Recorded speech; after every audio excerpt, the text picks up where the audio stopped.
I did, yeah. Good evening, everyone. Jeff, I have an echo. I know. Okay. Good evening, everyone. Township of Edison Zoning Board of Adjustment regular meeting is now in session.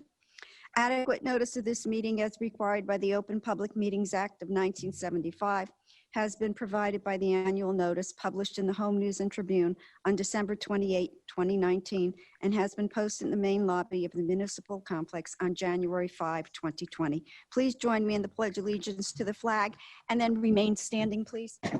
I pledge allegiance to the flag of the United States of America And and to the republic for which it stands, one nation, under God, indivisible, with with liberty. liberty and justice for all. While we're all standing, I thought it would be nice if we all had a moment of silence for Justice Ginsburg and her passing last Friday.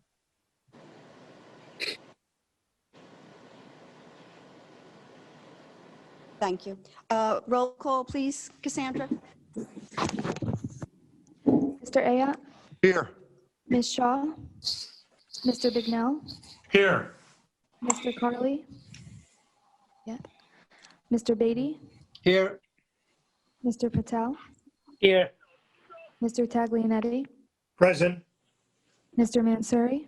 Here. Mr. Shmuel? Here. Mr. Kamba? Here. Vice Chair Skibar? Here. And Chairwoman Federick. Here. Thank you, Cassandra. Okay, good evening, everyone. Just a couple of things that I'm trying to smooth out as we go along in this new virtual world that we're working in. I would like all of you to keep your cameras on during the whole meeting, so this way the applicant and the attorneys can see all of you as I can, because I just think it's appropriate. And when I call for whether the board has any questions, I think rather than just someone saying something, raise your hand so I can call on you.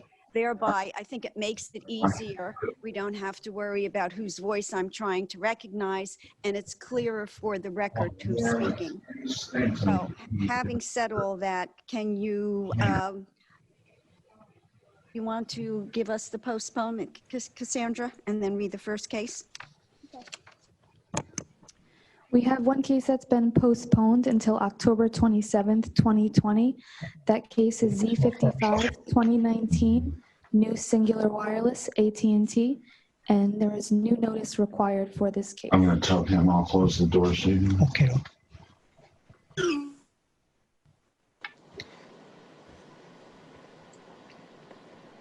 First case to be heard is case number Z7 2020, Jeffrey Jaffe, 16 Price Drive, Edison, New Jersey, 08817, section 763, 1, 10, and 16, bulk in use or D variances sought to construct an addition and an attic level on the existing single-family home, two-story addition to consist of 3 bedrooms and a bathroom. Max building coverage permitted is 23%, proposed is 31.84%.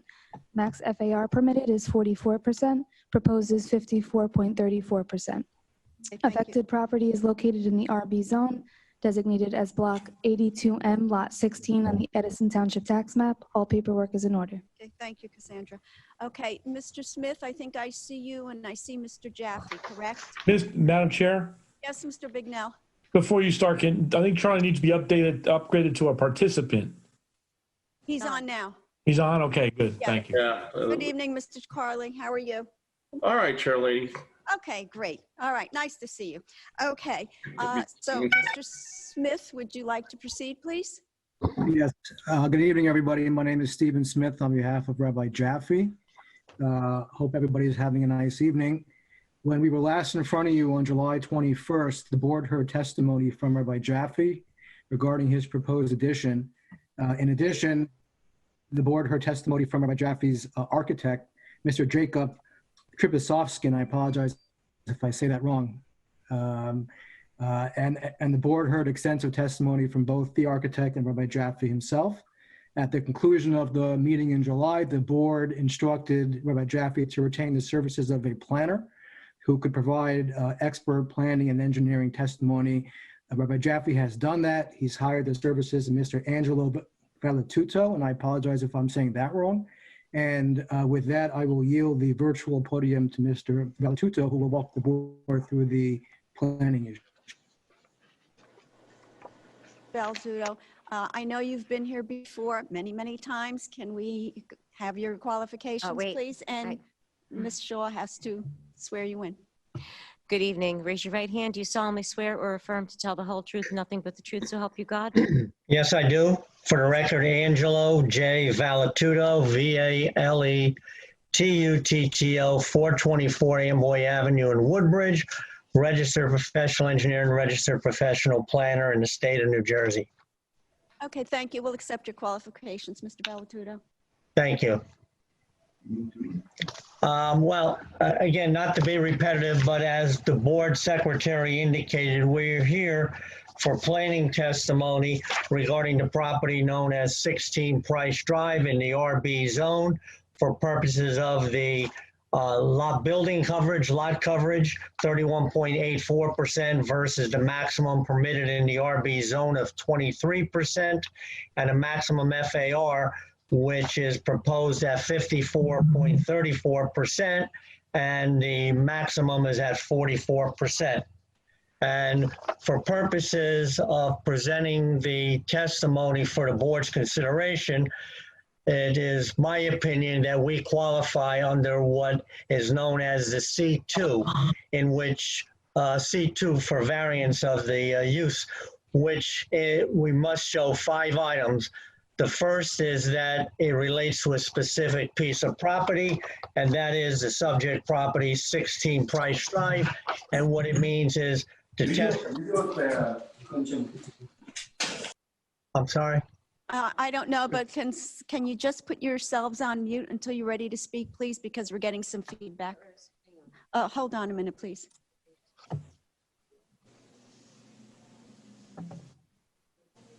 I'm going upstairs to get my book. What?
Whenever there's a yellow box, that's the microphone that's picking up.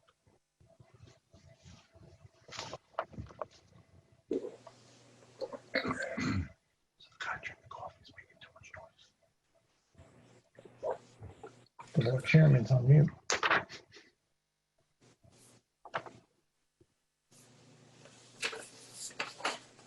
Careful, you're yellow.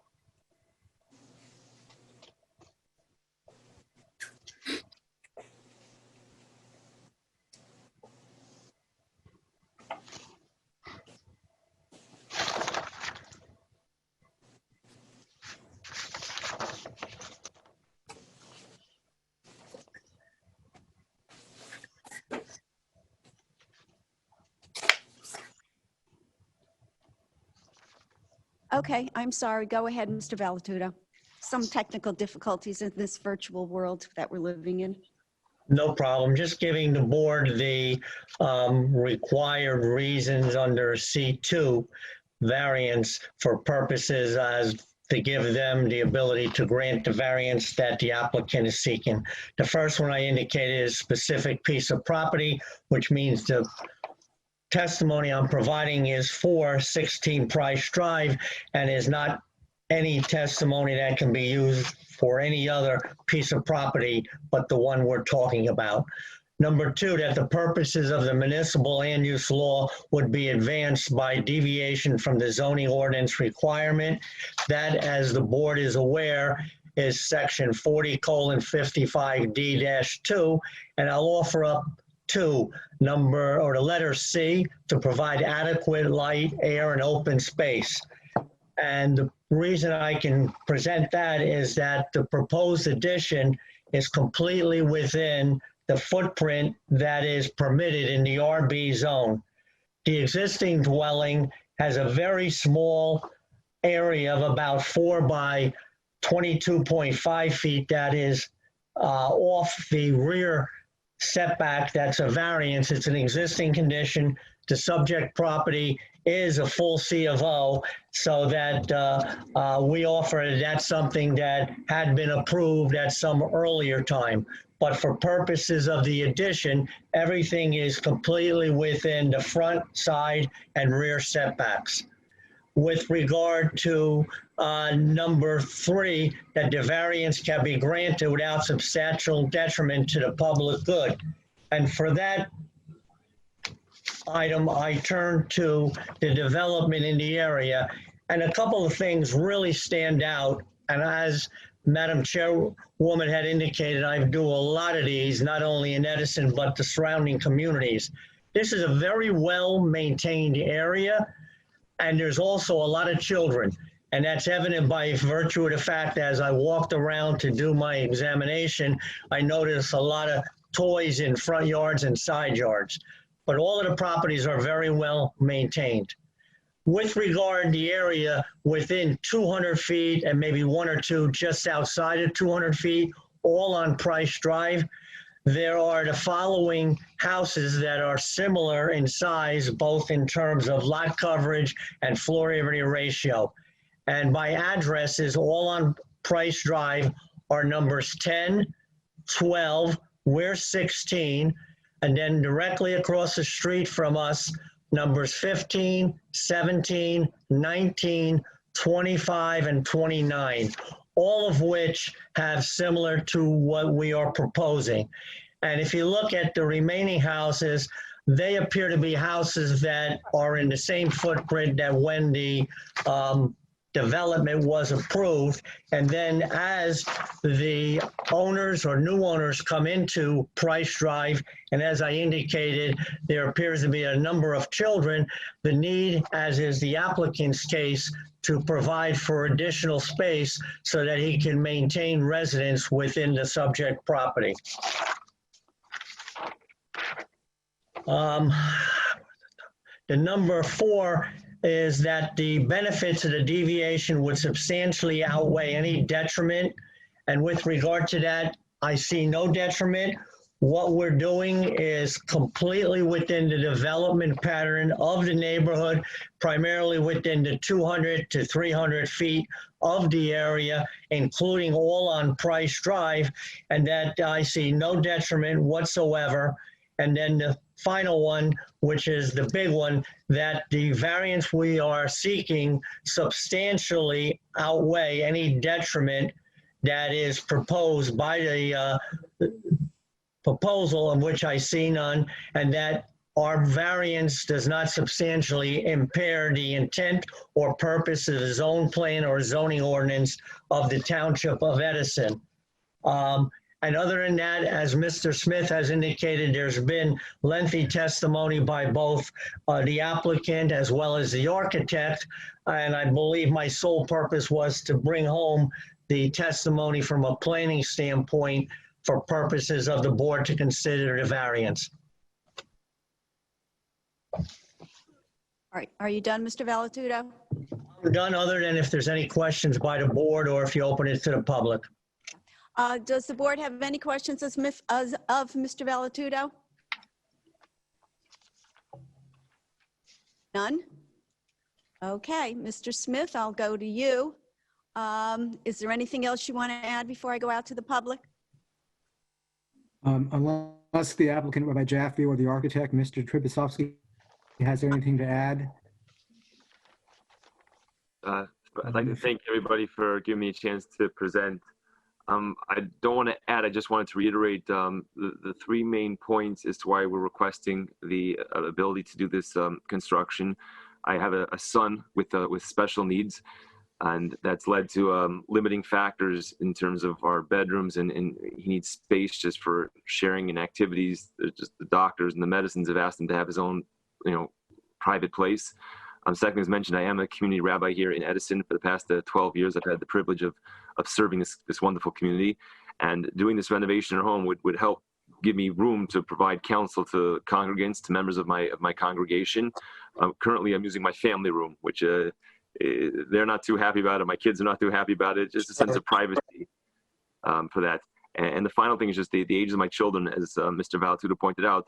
Thank God we have a family. My oldest son is turning 21 this Friday. I have a 19-year-old daughter, a 16-year-old daughter, a 13-year-old son, an 8-year-old daughter, and a 3-year-old son. So as my children are growing now, they need their individual space, a little bit of personal growth. And those are the main reasons why we're trying to do these constructions. So again, I just appreciate very much everyone's taking the time to listen to my points. Okay, thank you so much, Rabbi Jaffe.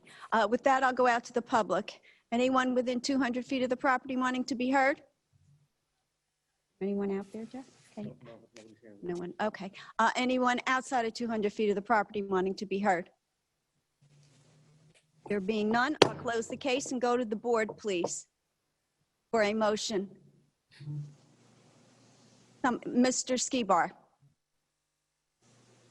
Thank you, Madam Chair.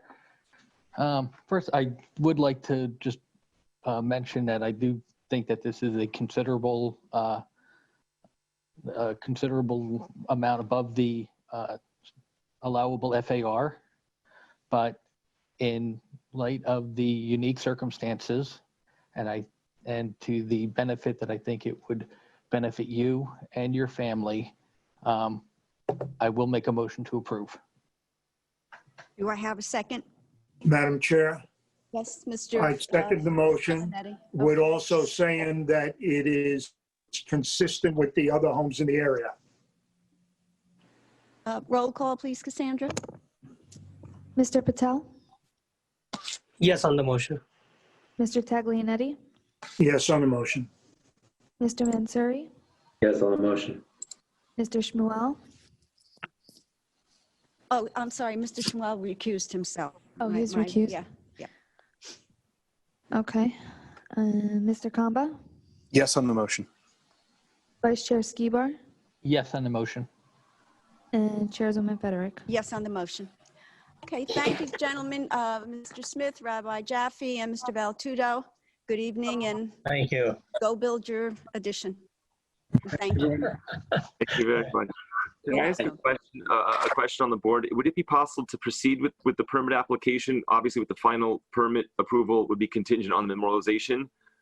Would that be a possibility, please? Uh, You have to have the, Mr. Ahad, our zoning officer, will answer. Ahad. we would have to have the resolution in place before we can review the application. Thank you. Thank you. Good evening. Have a nice Cassandra, evening. Good evening. Cassandra, can you read the next case, please? Yes, case number Z13 2020 JFK, James Street and Turner Avenue, Edison, New Jersey 08820. Preliminary and final site plan approval is being sought, along with use variance sought to pave an existing temporary gravel lot with related site improvements. Parking lots as a principal use are not permitted. All other standards proposed meet the standards. Affected property is located in the EI zone, designated as block number 967, lot 1.02, and block number 643.32, lot number 20.02. On the Edison Township tax map, all paperwork is in order. Thank you, Cassandra. Yep. Who is here on this case? I don't see anyone other than our board members. Anyone? Attorney, applicant?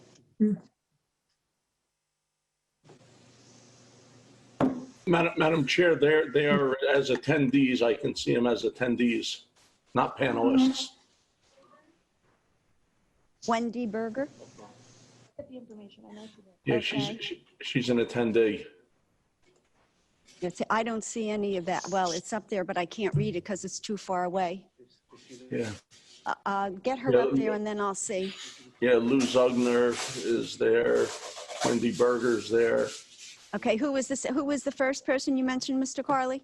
Louis Zugner, Zuegner. I don't know. Yeah, he's the site engineer. Oh, he's who? He's up now. He's Okay. up, and Wendy Berger's up. Where is she? I don't see her. She's still muted though. Yeah, I can't see, so I don't know. I don't see her from the screen that we're on. Yeah, she's a panelist now. Yeah, I see her name, but I don't see her. Ms. Berger, are you there? She is muted, Madam I Chair. am here. Can you see me? Okay, thank you. I'm sorry. This virtual gets a lot getting used to, as you know. I'm sorry as well. We have, I have Mr. Zugner, I have Richard Price, and I have Frank Chamberlain. Mr. Zugner is our site engineer. Mr. Chamberlain is the representative from the applicant, and Mr. Price is our planner. So if they could let them all in and they can unmute, we could proceed. Okay, so I have three of you. We have one more person. They're all in now. They're all in now. I only see three of you. Yeah, I haven't seen Mr. Chamberlain yet, but I know he was on. So we'll give him a second and we could start. Ms. Berger, do I spell Chamberlain Tsemberlis? Very good, yes. Yeah, he's on as an attendee. Okay, so if I could then, he's on, great. So if I could start? Yeah, one moment, please.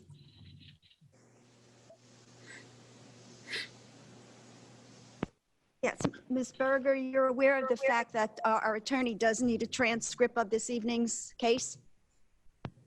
I do not have a stenographer here. Is there? I don't know. You can get a disc from our secretary, and then you can have that transcribed, and that becomes the transcript that we then need. Is that okay? Okay. Yes, I guess it will have to be. Okay. I'm sorry, I can't hear if you're speaking to me. Oh, that one. Okay, just make sure that anyone who testifies, we hear their name, and if anybody interrupts, that we hear their name so the transcript can be clear. Fine. Do you want to swear everyone in together? No, just one at a time as you present them. Okay. So. Okay. As I will say, the floor is yours, and you can do whatever order you would like to, and present your case. Fine, thank you. Just a little bit of history. This is an application for Hartwick at JFK Inc. We actually had filed this application with the planning board, and we went to the technical review of the planning board, and we had some comments and reports from Mr. Carley and Mr. Bignell at that time. It was determined at that meeting that since this is a parking lot with no building on it, we needed to come to the Board of Adjustment.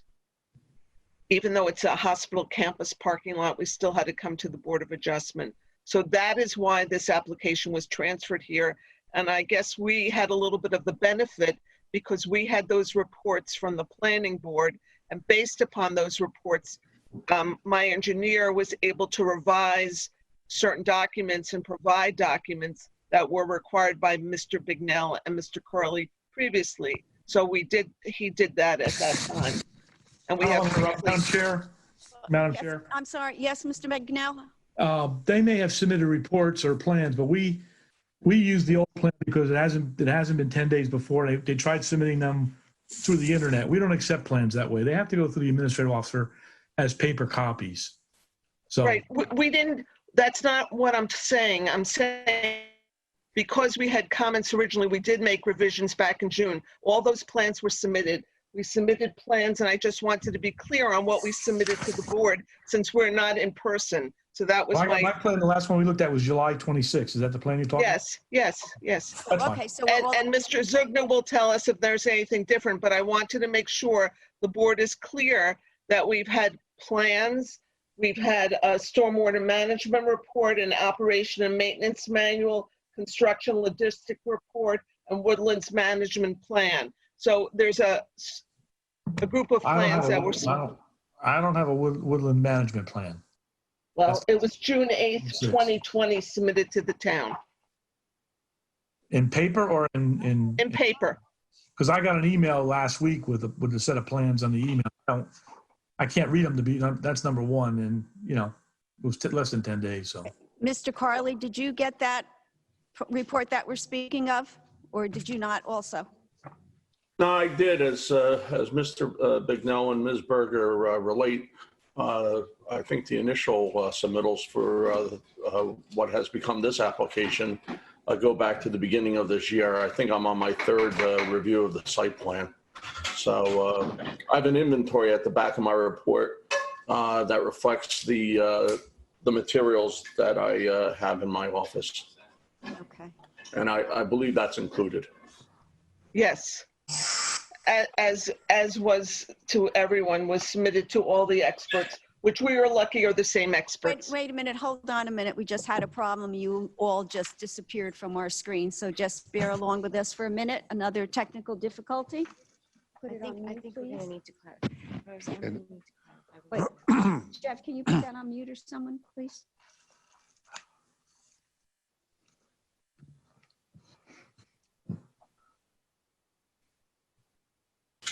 I'll let you know when we're back on, but right now we're looking at a screen with just a lot of printing on it and no people. So just. We can see you, Rose.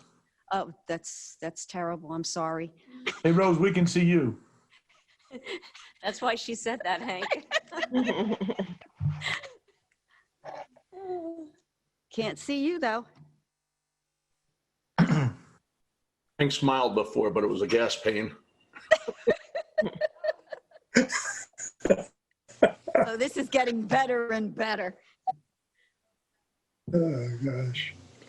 I tell you, with this screen up there, though, I feel like I'm going to have a kink in my neck. Yeah. I got to be like this. Yeah. You need binoculars. I need binoculars, and it should be down further. Jeez. An old lady like me, I can't sit here for 2 hours like that.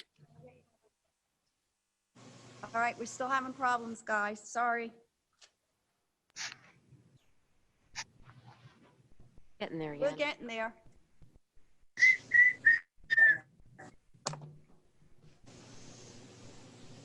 What?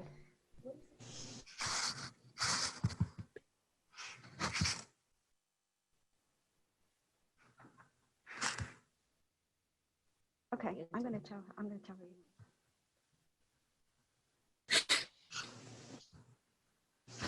Okay, we're back. Ms. Berger, our attorney would like to just clarify something with you, please. Ms. Shaw? Okay. Ms. Berger, I know that you've been through various boards and TRC and other reports, but I just want to be very clear as to what this board, which is the zoning board, has for its consideration before it, because it may not be all of the prior paperwork, it just might be the end result that is being submitted. So I just want to, Cassandra, do you want to go through what we have that this board is considering only, not what went to TRC or planning, so that the record is clear?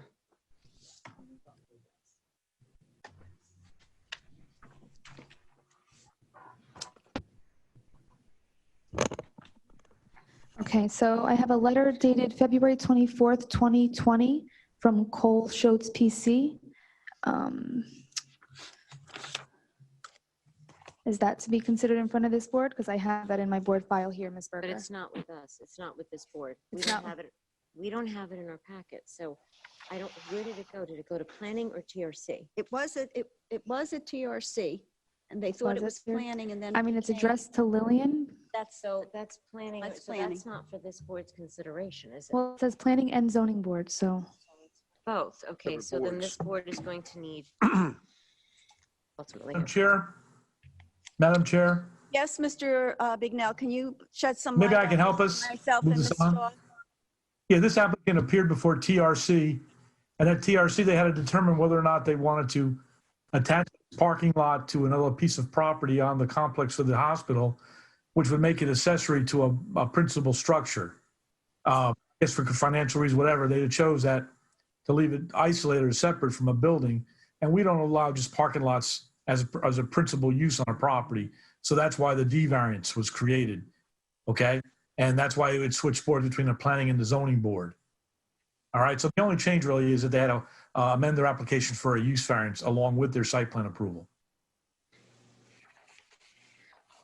Okay. Okay, does that help? I think it helps. Ms. Shaw, let me tell you what I got in my packet. And Ms. Berger, you tell me if anything else should be added to this. There was the set of plans that they were dated February 11, 2020 with a 6/1/2020 date. Then I have Mr. Carley's September 21, 2020 letter. I have Mr. Bignell's September 4, 2020 letter. I have the variance application. I have a recorded New Jersey Department of Environmental Freshwater Wetlands permit that was submitted. I have letters evidencing location of a gas pipeline. And I have a resolution of the Edison Township Planning Board that goes back several years to 2005. And that's all I have for this. Now, is there anything else that we should have that we do not have? Yes. Okay, so Ms. Shaw, how do we handle that since we don't have everything in front of us that we need in order to make a good consideration of this case? Let me hear what else the applicant believes is a part of this application, and then let's see if we can still proceed to hear it and then maybe upload the additional doc to the rest of the board and hold it for a vote. That may be what ends up happening. Sure. I don't think the board has any of those documents for consideration. Jim? No, I was going to say it's an incomplete application. Yeah, I would assume it's an incomplete application. Truthfully, I thought this was supposed to come back to TRC, but I may be incorrect. But as of now, I would think it's an incomplete application and has to be rescheduled so we can get the other documentation that we need for review. Let's first hear, I think, what she believes should be a part of this. Okay, what else do you think should be a part of this, Ms. Berger? Okay. When the application was before the planning board and the TRC, But wait, we were, let's not start going back to the planning board. Just tell us what else you think this board needs in order to make an intelligent decision. Because if you start getting the planning board mixed up with the zoning board, you're just going to confuse us. Okay. There is a submittal of June 8th, 2020 to the Township of Edison by Midlantic Engineering, Mr. Lou Zugner's office. I'm sorry, And that, I'm sorry, Mr. Who? Lou Zugner, Okay. he is on your screen. He is the engineer. Okay, and that's one thing we don't have, which is really important. An engineer's report is very important. Keep going. And that letter enclosed numerous documents. And that letter, people who were copied on that letter was Mr. Carley and Mr. Bignell by FedEx. And that letter included 10 copies of the site plan dated 6/1/2020, stormwater management report dated 2/11/2020, operation and maintenance manual prepared by Midlantic dated 5/26/2020, construction logistics plan prepared by Midlantic Engineering dated 6/2/2020, New Jersey DEP LOI freshwater wetlands approval dated January 23rd, 2020. One copy of the woodlands management plan prepared by LGA dated 6/30/2007. And one copy of memorandum dated 5/10/2018 from Edison Township regarding the tree replacement bond. And it was 8 pages, and it addressed comments from Mr. Bignell and I believe Mr. Carley in their review reports. Okay, the problem is the secretary was supposed to get those 10 copies, which means that none of our board members have any of that. Yeah, I think part of the problem is that planning has different requirements than zoning. And when we look at an application, what's before us is extremely important versus what was submitted to other boards. If it needed to be considered for zoning, I think perhaps the presumption may have been that whatever went to planning would have been supplied to zoning, but that's typically not the case because whatever happens at planning and TRC ultimately results in, even though the board, experts are identical, Mr. Carley and Mr. Bignell would then issue whatever letter is necessary for zoning purposes and for consideration by the zoning board. So my concern is that if all of these, if it was somehow transferred between planning to zoning, which it appears it was, somewhere along the way, the documents that you may need to present your case may not be in this board's possession for them to review to make an informed decision. And even if there's testimony, which, that I'm going to leave it up to the board, but if there is testimony, the problem that we face at this stage is they're not going to have anything to reference. Because what our chairperson told you is that is all that the board has, and that's all that I have. So when you started listing at the beginning all of the documents for consideration, I was a little concerned that I didn't see any of those in my packet. So, Madam Chair, Yes, Mr. Bignell? in Ms. Berger's defense, though, I do have the letter from the engineer, but I did get mine via FedEx, so it didn't come to the administrative office. Yeah, and that's the problem. None of us have any of that. So at this point, there's no way that we know what's in any of that. And I think this case has to be carried because we have to be able to read and see what we're looking at in order to ask questions and to know what you're discussing and what your professionals are discussing. if I may suggest, is it possible to start with the site plan since everyone has the site plan? And we could start with that testimony, understanding that the board will have to come back for additional testimony. But I do have Mr. Zugner here. He could explain the site plan itself. I do have the applicant's representative who's here to explain why the application is being filed and the need for same. And I would think that, the expert reports that I'm talking about really don't have bearing on his testimony. And if we could start knowing we would have to continue, it would help us. I think that's fine. I think you can start, understand that if there are questions as to any exhibits that the board doesn't have, obviously they'll have to be carried and, you'll have to have the experts all appear because they'll have to appear anyway for the public comment portion as well. Okay? We understand. Okay, all right. Go ahead, Ms. Berger. And just one more. May I ask a question before Yes, we Mr. start? Taglinetti?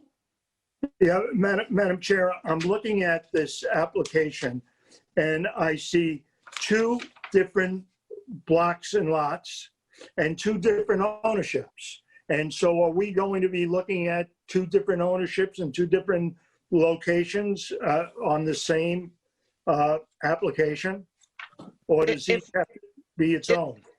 If I could explain, our application has two different block and lots and two different owners. The reason is there's a connection being made between one existing freestanding parking lot and the proposed freestanding parking lot. So because of that, there's two different lots and blocks and two different owners, all of which are now under the umbrella and related entities of the Hackensack Meridian umbrella. Okay. Are we okay? We're okay with that, right, Ms. Shaw? Yes. Okay. And that's part of our notice. Okay, fine. Just for everyone to remember, when you hear someone talk, give them a couple minutes when they finish before you start, because there is some lag time in the virtual Zoom, because it takes time. I don't know the technology term, but it takes time for us to hear and back and forth. So go ahead, Ms. Berger. Just one more thing before we start, I did submit proof of service and proof of publication. Cassandra, our secretary, just stepped away for a minute to get the calendar so we can give you another date, but she's already indicated that she does have those documents to me, so we'll just put it on the record when she comes back. Thank you. Okay, go ahead. Okay, I'd like to call our first witness, Mr. Zugner. Sir, would you raise your right hand? Oh, no. There we go. Okay. Do you solemnly swear or affirm to tell the whole truth, nothing but the truth, so help you God? I do. Okay, and would you please state your full name for the record? Certainly. My name is Louis Zugner, Z-U-E-G-N-E-R.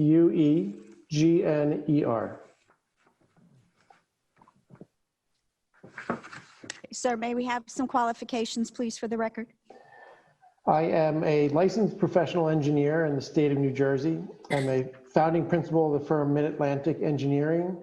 I have practiced in New Jersey for over 25 years, and I have testified before both this board and the planning board in Edison, as well as numerous other boards throughout the state of New Jersey. Okay, thank you, sir. We'll accept your qualifications. Thank you. Mr. Zugner, can you share screen and bring up the plan? I can. I guess perhaps I could ask this given the prior conversation.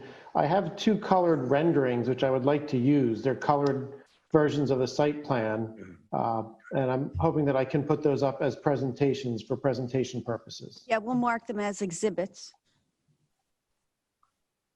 I don't know, you have to work your magic, or somebody has to work their magic to get it up there. I don't know. There we go. It's coming. Okay. It's coming. Great. Can you see the Yes, plan I have we up? I can. I'm assuming the rest of the board can see what I can see. And If could you, someone can't see that, just let me know, please. could you identify the plan for the record so we could get it marked? Sure. This is titled Project Campus Plan. It is dated today, September 22nd, 2020. And this is a colored aerial showing our site and some of the surrounding properties out to James Street. Can we mark this P1? Yes.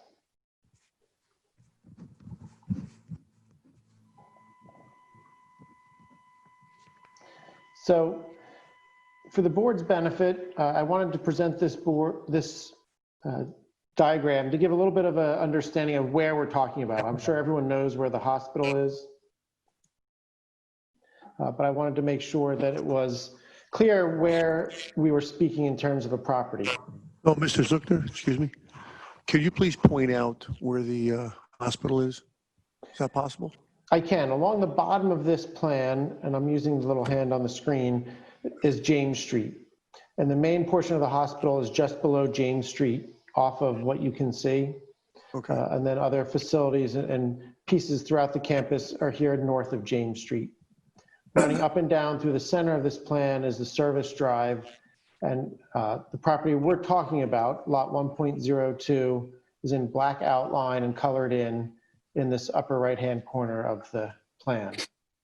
And could you also point out what is block 643.32, lot 20.02, which is the other freestanding parking lot? Yes. So just below that, or to the south, but below on this plan, you can see it treed in as a parking lot. That property is just a freestanding parking lot as well, and it's included in this application, and I'll show in further detail. There's a connection for vehicles between those two parking lots. So we have crossed that property line with improvements. If I might, I'd like to switch to a second plan and bring us in a little closer. This would be P2.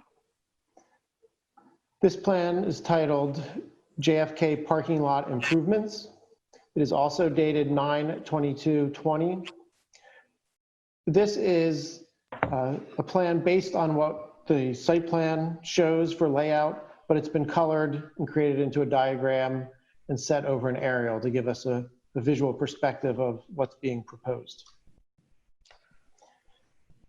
Sort of an overview of what we're talking about. There's an existing temporary parking lot in gravel on this property now. It's not quite this large. It's been in use for some time. And this application is to fully improve this parking lot, to make it permanent, to pave it, to complete lighting and landscaping and other improvements so that it's no longer simply a temporary or gravel parking lot. The parking that we're looking at here is general campus parking. It's not serving one particular need. It's for the sort of general overall campus. And if I zoom in a little bit,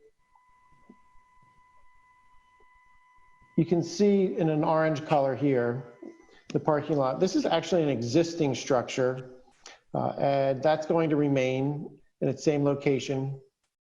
And that serves a shuttle service that takes people throughout the campus. There's a shuttle that, because of its location, they could be brought to different parts of the overall campus.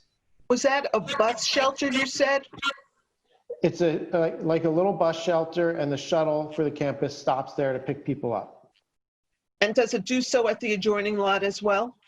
It does, in the lot that I'd shown before, which is just below, and takes them over to 80 James Street.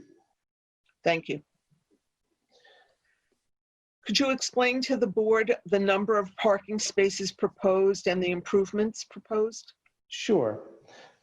So again, you can see clearly here this vehicle connection to the other lot we're talking about, and a vehicle connection to the main road. The total number of parking spaces shown on this plan as submitted is 346 spaces. They're all 9 by 18, which is standard. And that total number includes 8 handicap spaces. You can see those in a blue color on your screen, and they're all closest to that shelter I had mentioned. The gravel parking, while it's a little bit oversized from the actual spaces, is approximately 155 spaces right now. This plan that's being proposed includes lighting throughout. That lighting meets the ordinance requirements. As was discussed earlier, there's been some good back and forth with your professionals. So what's in this plan now is an adjusting lighting level, and that your professionals have seen and commented on. And I would note that when you get to property lines to adjacent or residential uses, even before we're at those property lines, that lighting is at 0. These are down directed lights. So there's no impact to neighbors. And sort of in relation to that, this color diagram might not be particularly clear, but there's a white line here that's a tree limit. So these darker green areas surrounding this property, those are trees that remain. So this parking lot's sheltered in by trees that exist. Additionally, there's landscaping proposed. You can see that. There are islands, but it's heaviest throughout the perimeter of this parking lot. There's stormwater. There's actually one basin that's been excavated there already as part of the gravel lot, but a second basin to the right or rear is being added. Both those basins will meet the ordinance requirement for this new parking lot. We have all of our NJDEP permits already. That includes permits for buffer averaging, discharge to the rear of the property and wetlands, and other disturbance to wetlands. So for everything you see in this plan, all the limits of disturbance, we actually have all of those DEP permits that permit that already. In the latest set of plans, we did go through and show the tree replacement calculations. It's a little unique here because not entirely, but most of this was cleared when the gravel parking lot was done. And at that time, this full clearing limit was shown, and actually those trees were counted. That's why our forest plan is dated from some time ago.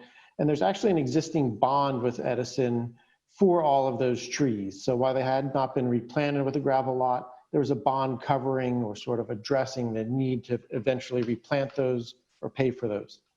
Madam Chair? I'm sorry, I have to go back because I can't keep my head bent back. Yes, Mr. Bignell.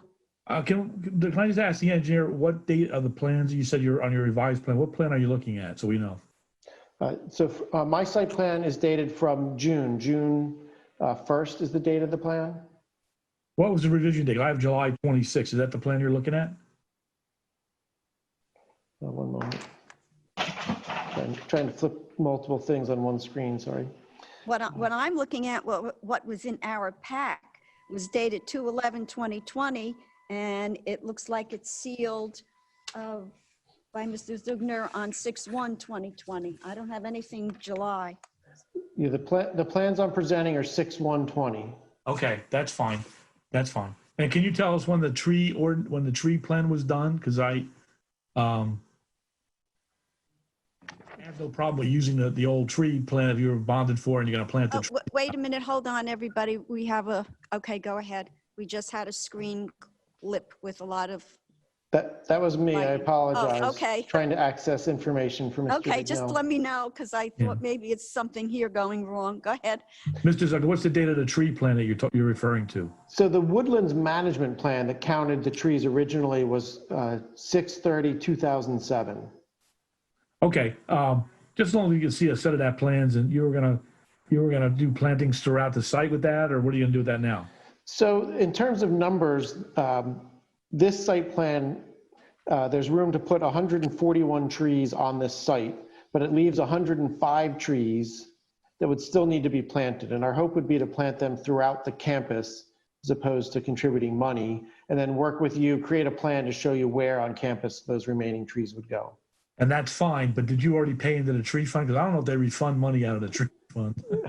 No, I believe, and we'll have to confirm this, it wasn't payment to the tree fund, it was a bond, like a construction bond. Okay, all right. For that tree cost. So we'll make up the difference in the trees on the site, but you'll do that with a separate plan. Correct. Okay, that's fine. Thank you. Thank you, Madam Chair. Yes, no problem. Mr. Bignell? So, in many ways, this is sort of a simple plan in terms of it being simply parking, lighting, stormwater, and landscaping. Of course, there's detail to that. And I would note in the introduction, this was stated, this is in the E1 zone, and there are no bulk variances associated with this application. And that would be all that I have, Ms. Berger. Mr. Zuckner, could you explain what changes are also being made to lot 643.32, lot 20.02? To 20.02? Yes. Are there spaces being removed for the driveway? So right where we connect, where we bring the, and I've shown it here at the bottom of the plan, we create access onto that lot for this parking. So we have to create a couple of islands and remove a few spaces to make a drive aisle that connects those two parking lots. And that's the limit of it. We overlap into that lot, only a slight amount there. So 5 spaces are being removed as a result? Correct. So that lot will decrease from 171 spaces to 166 spaces. Is that correct? That is correct. Could you possibly take your little hand cursor and move it to show if someone was coming down James Street and they needed to access the lot, the new gravel lot or the existing lot? Could you explain to the board how they do that and how they could circulate around? Certainly. So, and I'd shown in the overall down on this plan through this entrance drive to the bottom left is what brings you to this location from James Street. So you would come up this access drive. You could turn at the first driveway into the existing lot or the second driveway into our new lot. And these are all compliant aisle widths. You can see that there's numerous aisles. There are no dead ends to those. That the circulation for regular vehicles coming and going would be more than adequate. And so if you were in one of those lots and there wasn't a space, you could then not have to drive back onto the roadway, but you could drive between them. Is that correct? Yes, the connecting those two parking lots serves to better create circulation. Essentially, you would anticipate people would go to the first parking lot from James Street, and as that filled up, that this would become sort of the last parking lot to fill up. So people might circulate in the lower parking lot, not find a space, and continue on to this one. And for those of the members who have not been down the end of this street, could you explain what's sitting, I believe, to the west of this property? What's the existing structure there? Sure. If I may go back to P1. So this is the assisted living facility back here. That also is connected into other parts of the campus, but that is the end of that access road, goes into the assisted living facility. So that access road branches off, and one side goes to the parking lot, the other side goes to the existing assisted living, is that correct? That's correct. Okay. Madam Chair, can I ask another question? Yes, go ahead, Mr. Bignell. Mr. Zucker, can you talk about the lighting? And I know our report states that it's the minimum requirement of 0.2, and the original plan went up to 17-foot candles. And then I know your letter said they're down to 8-foot candles. Can you show us what the 8-foot candles is? Because that's still pretty bright. I've switched Check back out the- to P2, and of course, we could continue to work on the lighting in terms of controls. And I can talk a little bit about the way we can control LED lights, but the highest point before was here at this entrance drive, and we have reduced that, which I think was very appropriate, down to the 8. I still like that being a more brightly lit location as the point where we come in and out of this overall parking lot. But I'm certainly willing to work on what level that lighting is. And I'm Will there sure, be like a sky glow that'll affect the neighbors or anything like that? Because that's what I'm trying to avoid. right, they're all downward facing lights, and this location is the furthest corner of this property from any residential or neighboring properties.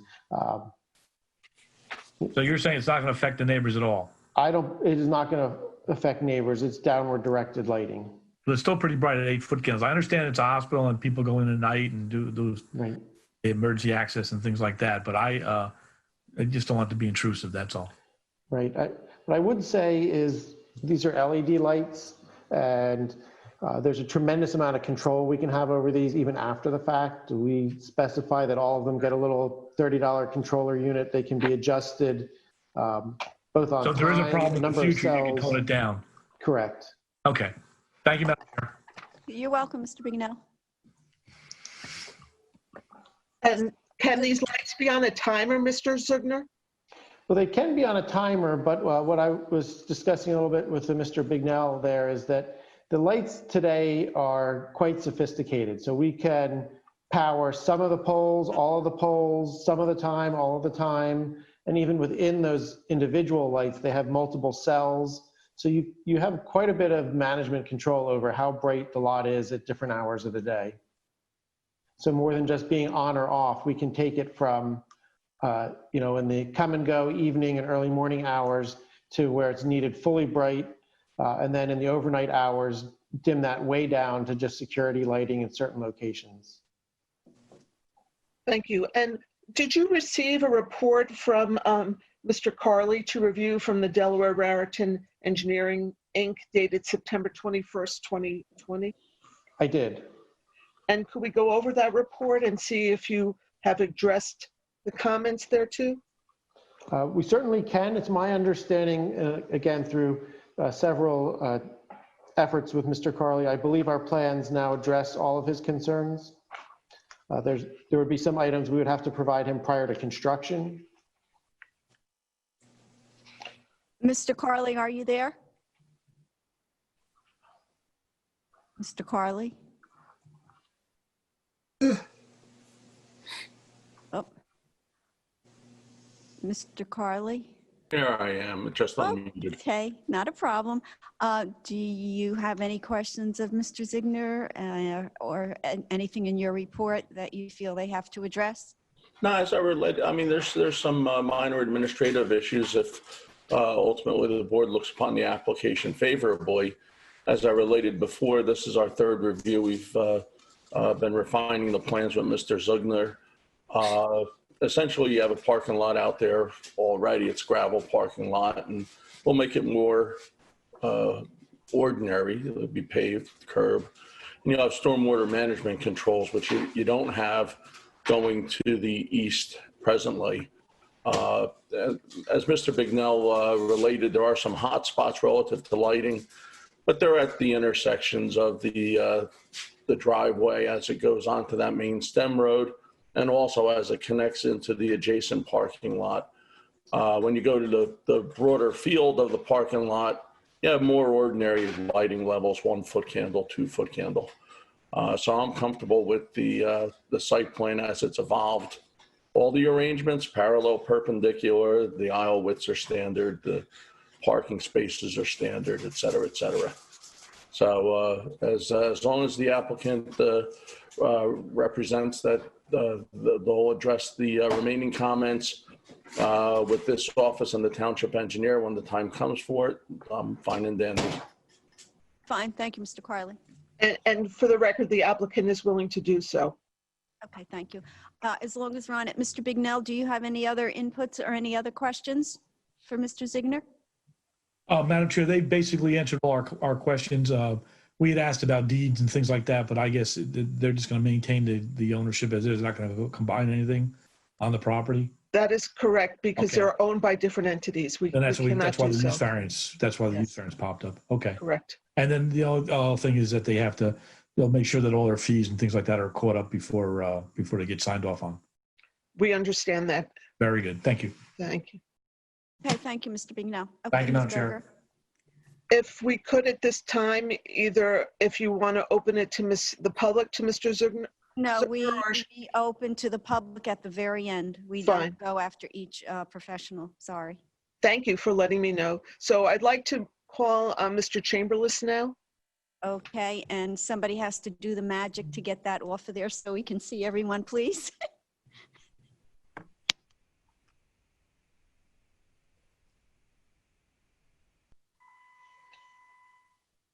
One moment. That's okay. Take your time. I'm just amazed how you guys do all this stuff. Well, I haven't done it yet. Well, yeah, absolutely. There we go. Okay, I can see everybody. Excuse me. Mr. Chamberlain, are you there? Ms. Berger, before we go, I'm sorry. there. With all of this virtual, I'm just a little thrown off sometimes. Does the board have any questions of Mr. Zugner? Mr. Skibar? And I'll get to you, Mr. Kamba, next. Mr. Okay, Skibar? thank you, Madam Chair. I just wanted to reiterate that we're not seeing any impact on with the lighting to the surrounding area, to the surrounding neighbors. Correct. The lighting has been designed to both be downward directed and to be far enough away that we're at zero impact when we hit the residential neighboring lot lines. Perfect. Thank you. Mr. Kamba? Thank you, Madam Chair. Just for clarification, the purpose of the parking lot will be general use, no matter if you're visiting any of the complexes, any of the facilities on the site, be it the hospital or the medical offices or Whispering Knoll? Mr. Chamberlain is the representative from the hospital, and he will talk next about the reason for it Okay. and answer your question. Any other questions from the board? Okay, Ms. Berger, I guess we can go with Mr. Chamberlain next. Mr. Chamberlain, would you raise your right hand? I see him Where on are you? screen. I don't see him on our We screen. don't see him. Mr. Chamberlain, do you have a camera to turn on? Hold on. Is it on? Okay, Yes. see you now. Okay. Thank you. Do you solemnly swear or affirm to tell the whole truth, nothing but the truth, so help you God? I do. Okay, and please state your full name for the record. My name is Frank Chamberlain. I'm the Vice President of Facilities for JFK Hospital and the Central Region Hospitals for Hackensack Meridian. Thank you. Go ahead, Ms. Berger. Mr. Chamberlain, could you please tell the board how long you've been employed by JFK and Hackensack Meridian? Well, I've been employed at JFK for 25 years, and I've been with Hackensack Meridian for the last 2 as the regional vice president. And in your capacities there, are you in charge of the facilities, meaning the buildings and the parking and making sure the operations of the hospital work for its needs? That's correct. And you're familiar with this location? I am. Your office is actually on that street, is it not? I can see it from my office right now. Okay. And question had arose by one of the members of the board, I believe, as to what was the need for this parking lot? Well, the purpose of the parking lot is to improve the access to the hospital for patients and visitors. So our strategy is to move employees and students. We have a lot of students, nursing students and medical students, to move them across the street into this parking lot that'll open up parking spaces closer to the hospital for visitors and patients. And over the last 6 months, I know it's been a different manner in which the hospital and everyone has had to work. Has the hospital felt a further need to bring people a little bit further away from the hospital and open up some grounds around the hospital? Well, what we're doing is we're bringing more services outside of the hospital. We're moving some services to this 80 James Street building. Some of those folks will be using this new parking lot. Because of social distancing, some of our spaces in the hospital had to be expanded considerably to keep the people apart. So that put a stress on our interior square footage. So some departments that don't need to be in the hospital are being displaced into this office building. And with regard to the existing parking lot at 643.32 lot 20.02, you and I refer to it as the Q lot. That Q lot, in the 25 years you've been working at the hospital, has that been a standalone parking lot? That's been a standalone parking lot, so that preceded me. And do people take a shuttle around the hospital campus from that lot? Yes, we have a shuttle that runs around the Q lot and some of the other buildings. Mainly runs during starting time for about 2 hours in the morning and 2 hours in the afternoon. And then there are telephones that the folks can use to call security that would send the shuttle over. And we intend to have a phone on. Actually, we do have a phone in the temporary parking lot now. And is that where the little bus stop we called it is? Is that where the phone is? Yes, the phone is in the bus station. And you heard the testimony of Mr. Zugner with regard to how the parking lots will function. Do you agree with that testimony? Yes, that was an accurate testimony.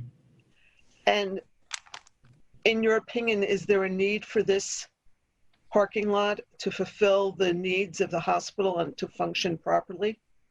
There is, and we've always had the difficulty of patients and visitors having to walk from distant parking spaces to get to the front door or whatever entrance they're going into. With this parking lot, we're going to shift our employees, our daytime employees, over to this side of James Street. That'll free up a lot of parking spaces adjacent to the main entrances and the rehab entrances for the use of patients and visitors. So the idea is it would be easier for patients and visitors to find parking by moving employees over to this lot. Is that correct? That's correct. And students. I'm sorry, I heard you testify. Students, a lot of students. So you have nursing and medical students at the facility? Yes, we're a teaching hospital for the system that has greatly expanded since the merger. And then we also have the nursing students from our School of Nursing in Plainfield. And with regard to the lighting for the parking lot, there was some concern raised whether lighting would shine possibly off the premises. And I heard Mr. Zugner say that it was not designed to do so. But if there was ever an issue, would you be willing to remodify the timing and the lighting, as I heard you could, to make sure that does not occur? Oh, we will. As a matter of fact, with this temporary lot, we actually have the lights on a timer because we're finding that most of the folks that will be using this lot will be the 7 to 4, 7 to 5 people. Don't see a lot of use for this lot on weekends and on off hours. So at that point, we would be shutting those lights down considerably to save energy and to reduce the lighting. And also there was some testimony with regard to the replacement of trees. There is a bond now up by JFK, I believe, for these trees. That's correct. And that bond, you understand that there's a certain number of trees, I believe it's 141 being planted on the site of the proposed parking lot. Is that correct? That's correct. And you understand that you have an obligation to also agree with the municipality where on the campus the additional trees of 105 will be planted. Is that correct? I understand that. Yep. And you agree that that will be done. Is that correct?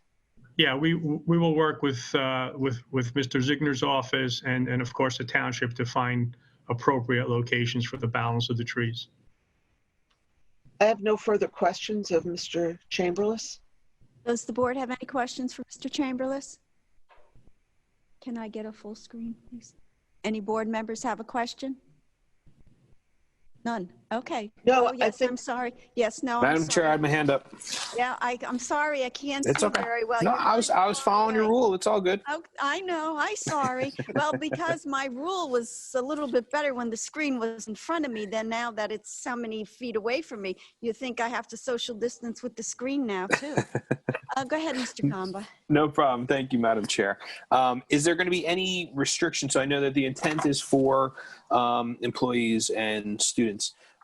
Is it going to be gated or employee tagged, so to be for employee use only, or would it be used as an overflow lot if the other buildings required? Well, it would be for employees only, and the only outsiders that we would use, it would be if we have a large event in our conference center at a time when, during the day when the rest of the parking is filled. Some of those folks will probably wind up parking in this parking lot. But it's only for JFK employees and staff. And students. And students. Okay. So then would there be a need, or is there a plan for any signage throughout the remainder of the campus that the lot exists, or would it just be that the employees would be aware of it? Well, or Our plan is to make that an operational communication to employees of where they need to be parking, rather than putting signage all over the campus. It would be up to the section leaders and to their supervisors to advise employees where they should be parking. Okay. All right, great. Thank you very much. Thank you, Madam Chair. Okay, thank you, Mr. Kamba. Any other questions from the board? Okay, there being none, Ms. Berger? Yes, I'd like to call Mr. Price. Mr. Price, I'm trying to. Mr. Price. I see his name. I'm waiting for the picture. If you'd raise your right hand, I still can't see the picture. I did start the picture. I'm not sure why. It seems frozen. It'll come. It takes a few minutes. Don't worry. We're used to this now. Yeah. I just wish they could make these pictures a little bit bigger of the people, because I'm really having difficulty seeing all of you guys. Can't tell you how far away this, our board members know how far away the screen is. There you go. Okay, Mr. Price, raise your right hand. Do you solemnly swear or affirm to tell the whole truth, nothing but the truth, to help you God? I do. And please state your full name for the record. It's Richard M. Price. The last name is spelled Preiss. Mr. Price, could you tell the board a little bit about your background experience and by whom you're employed? Yes, I'm a principal and vice president of Phillips Price, Gragill, Laney, Hughes. We're a planning and real estate consultant. We have offices in Hoboken, New Jersey. I'm a licensed planner in the state of New Jersey. I've been the vice president and principal of the firm since 1983. I have a bachelor's and master's degree in urban planning. I've testified before numerous boards throughout the state. I'm also the planning consultant to a number of municipalities throughout the state, and I've testified in Edison before this board and the planning board in previous occasions. Thank you. We'll accept your qualifications, sir. Thank you. Mr. Price, you're here this evening because this application requires a use variance. Is that correct? That is correct. Have you done an analysis of the application, and have you looked at the plan, and can you address to the board the reasons why the grant of the use variance is appropriate in this circumstance? Yes, I have. I've done all of that due diligence in preparation for my testimony. Just a couple of things before I get onto the variance proofs itself. In terms of the surrounding uses, as the board is aware, to the north and east are residential uses, and to the south and west of this particular lot are other parts of the JFK campus. I think it's testified to previously, this lot is a hub at that is necessary for the functioning of the overall medical center. It has been used as a gravel parking lot in the past, and it would be used primarily for employees for which, and the parking spaces for which there is a dire need. The site is located in the E1 Educational Institutional District use, in which hospital and medical related uses are permitted.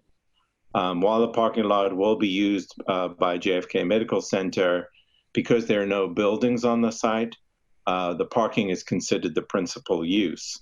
And even though the parking lot, it will serve the medical center, the D1 use variance is required because parking is only permitted as an accessory use. In this case, it would be a principal use. And as previously indicated, there are no bulk variances are required or requested. As the board knows, a D1 variance requires proof of special reasons and negative criteria.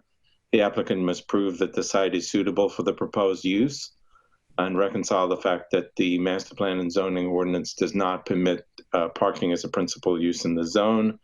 Also, with respect to the negative criteria, that if the variance is granted, there'd be no substantial detriment to the public good or zone plan.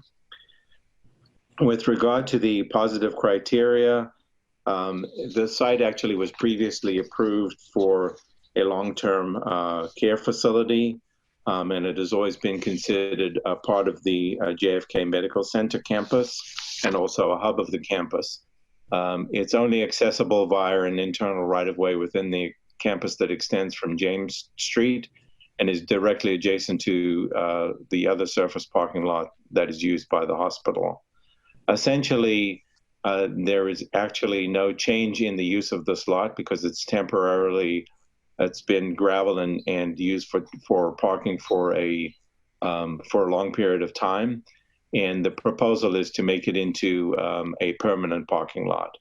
The parking lot is substantially less intensive than the improved nursing facility, or if a medical building and accessory parking was built on this particular lot, that use would be more intensive than what's proposed.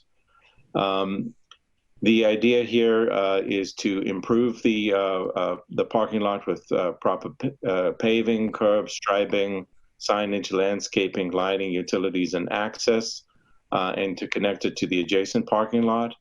The size of the property is sufficient to provide buffer and landscaping and detention basins to mitigate the drainage impacts.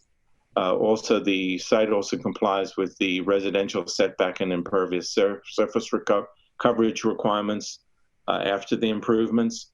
And the conversion of this temporary gravel lot into a permanent one will be both functionally and aesthetically improve the site and ensure that the continued operation of the hospital, which provides essential services to the community, can continue. So on that basis, I believe that the site is particularly suitable due to its location and long-standing use, and given the improvements that are proposed. For these reasons, I also believe that it advances several purposes of the municipal land use law. Purpose A, to encourage municipal action, which will promote the public health, safety, and welfare. Purpose G, to provide sufficient space in appropriate locations for a variety of uses, including this institutional use. And it also will, under Purpose I, promote a desirable visual environment through creative development techniques and good civic design and arrangement. In terms of the negative criteria, I don't believe that there would be a substantial detriment to the public good. First of all, there's no change of use. It will be continued to be used as parking, albeit on a permanent basis.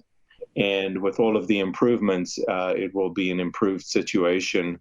As I pointed out, the site could be more intensively used either as approved nursing home, or if another permitted medical building were to be provided on the site. In terms of its impact on traffic and parking, there's no substantial addition or disruption to the level of service or on adjacent streets or intersections. The parking lot will continue to be used by employees as before. New driveway and sidewalks connecting the site to the adjacent parking lot will improve access and new infrastructure, including the curbs, landscaping, islands, and new striping will facilitate better circulation within the parking lot. So certainly no impact on traffic and parking. In terms of the environmental impact, the existing detention basin will be maintained. The application will also involve the installation of a second detention basin. The applicant has a permit to fill the wetlands from the NJDEP, and the remaining wetlands will remain undisturbed. New landscaping will be provided throughout the perimeter of the parking lot, and the plan also complies with the impervious coverage limitations. So there's no impact on the natural environment. Moreover, the daily operations of the development would not cause a substantial detriment in terms of things like noise or odors or other nuisances, either to the hospital or the surrounding uses. In terms of the aesthetic impacts, there'll be a significant visual improvements with the installation of the paving, the lighting, and the perimeter landscaping, and the visual impact in terms of the surrounding uses will be mitigated by the landscaping that already exists there and that which is proposed to be added. In terms of municipal services, there would be no impact since there's no expansion of hospital operations or increase in employees associated with this development. So in my opinion, there'd be no substantial detriment to the public good. In regard to the impact on the zoning ordinance and master plan, we note that the use is permitted as an accessory. If a building was on the lot, we would not need a use variance.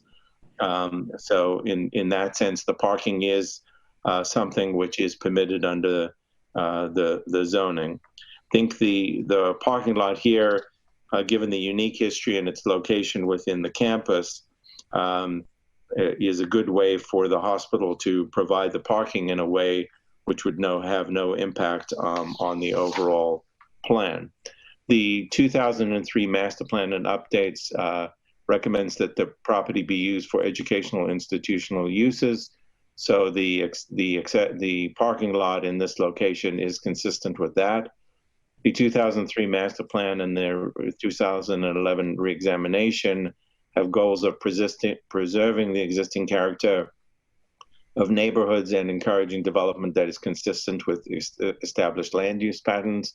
And certainly that application protects the character of the neighborhood and is consistent with the land use patterns. It will mitigate a pressing parking problem so that the hospital can continue to operate smoothly. With all of the improvements, it would serve the master plan's goals with regard to utilities and conservation and open space.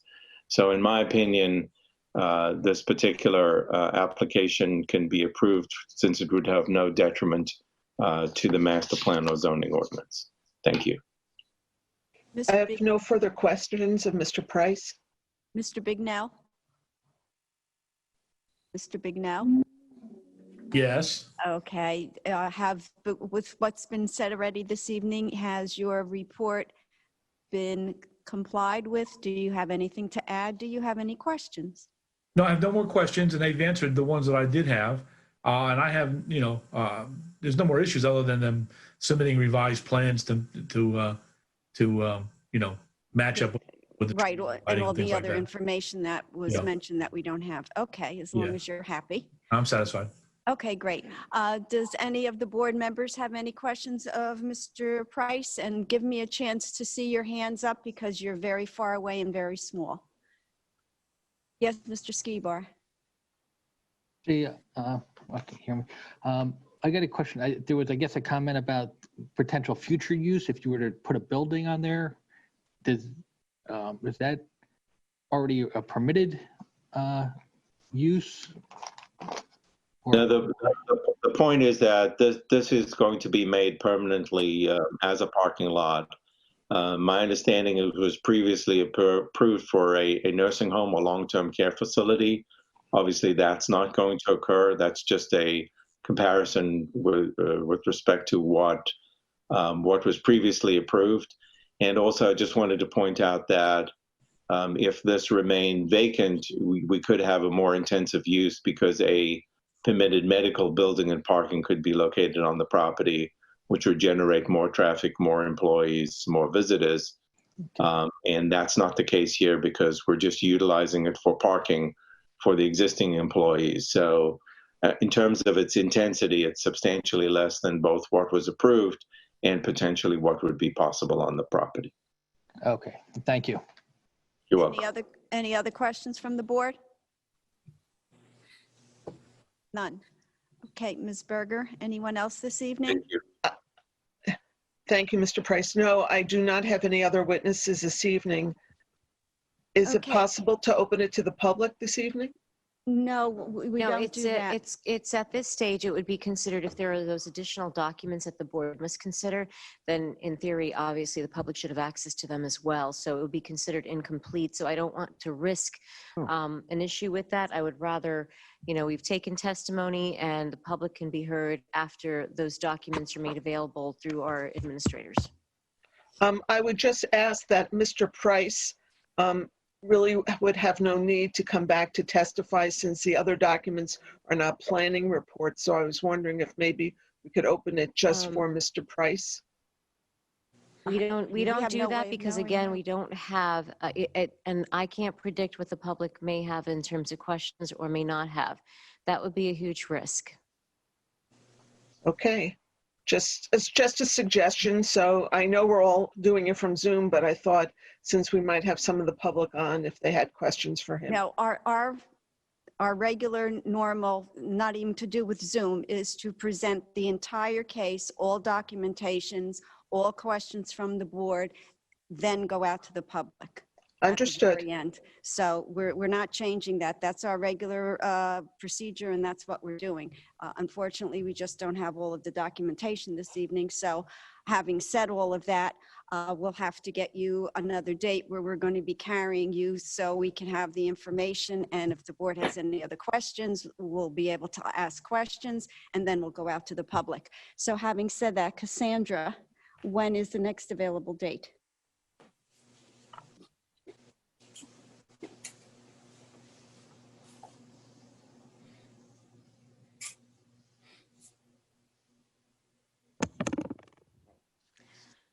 Okay, so I can squeeze them on October 20th if everyone is available. Ms. Berger, are you available and your professionals available on October 20th? Let me look. October 20th, I will be available, yes, or I will arrange to have someone available, yes. Okay, how about your professionals? Yes, Mr. Price, yes. Okay, and, Yes, for me as well, Louis Ugner. okay, fine, great. Okay, so having said that, with everyone's availability, this is the notice. If any of the public is listening in this evening, this case will be carried for more testimony and going out to the public to October 20th, 2020. There'll be no further notice. This is that notice. Again, no further notice. Next meeting will be October 20, 2020. Thank you. Good Thank you very evening, much. Berger. Thank you, gentlemen. Appreciate it. Stay safe, stay healthy. Thank you.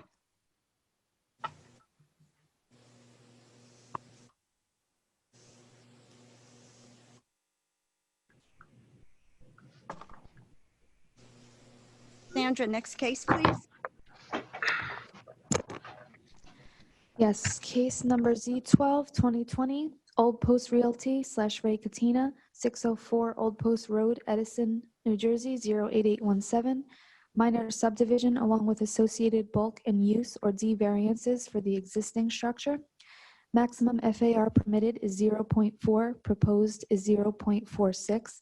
Max density for residential senior housing is 23 units per acre, proposed is 25 units per acre. Max impervious coverage permitted is 50%, proposed is 53.3%. Minimum lot depth required is 450 feet, proposed is 360 feet. Minimum lot area is 5 acres, proposed is 4 acres. Affected property is located in the LR and RB zone, designated as block number 266, lot number 48 on the Edison Township tax map. All paperwork is in order. Thank you, Cassandra. Mr. Licata, Mr. Lane, are you there? Jeff, are they there? Mr. Licata, Mr. Lane?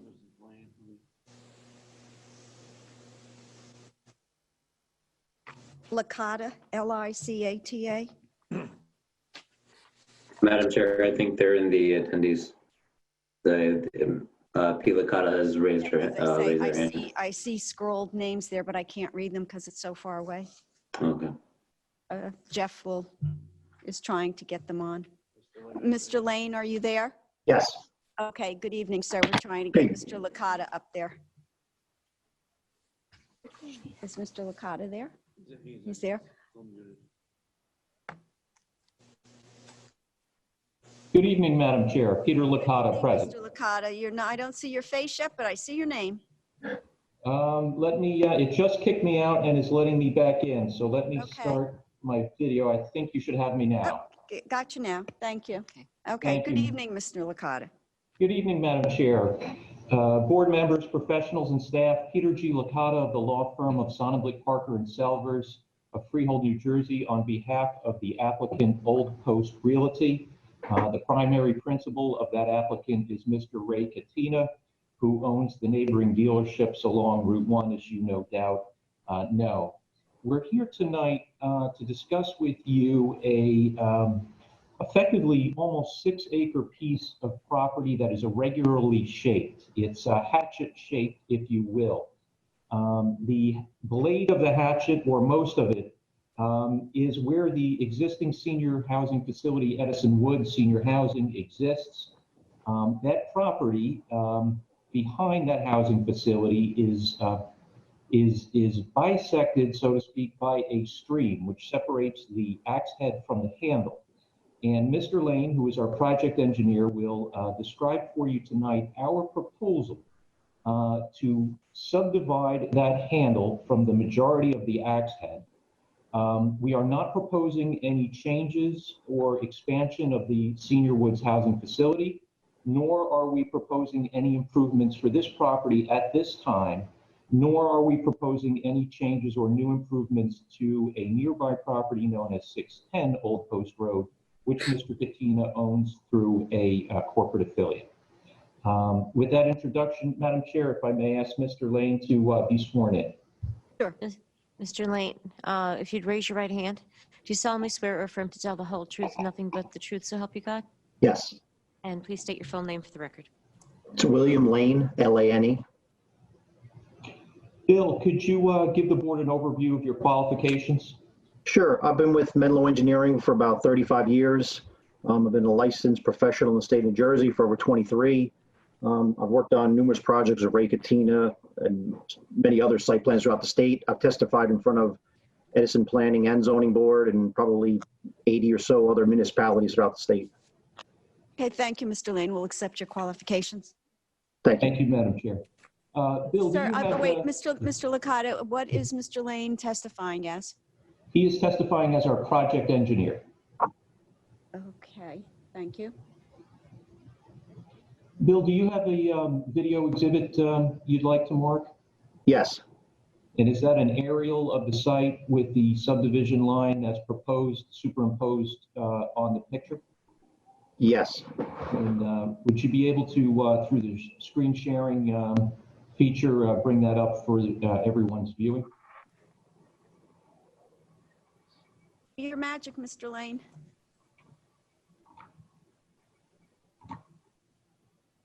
Can everyone see? Not yet. Oh, there it is. Here it is. And okay, this is an exhibit. The property's highlighted. As mentioned, it's sort of hatchet shaped. This is called Ray Katina Old Post Road, Block 266, Lot 48. It's 5.86 acres, entitled Location Exhibit, and it's dated September 22nd, 2020. Thank you, Bill. Could you enlarge it just a bit, maybe say to 50%, just so the board can get a better view of...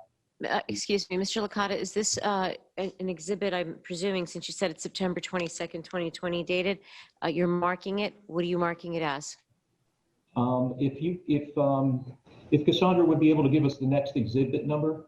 we'd like to have it marked. Well, whatever came with the application does not have exhibit numbers. You can start at 1. You can mark it as A1.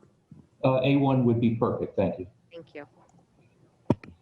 Bill, using this exhibit, could you describe in a brief narrative fashion what we're proposing?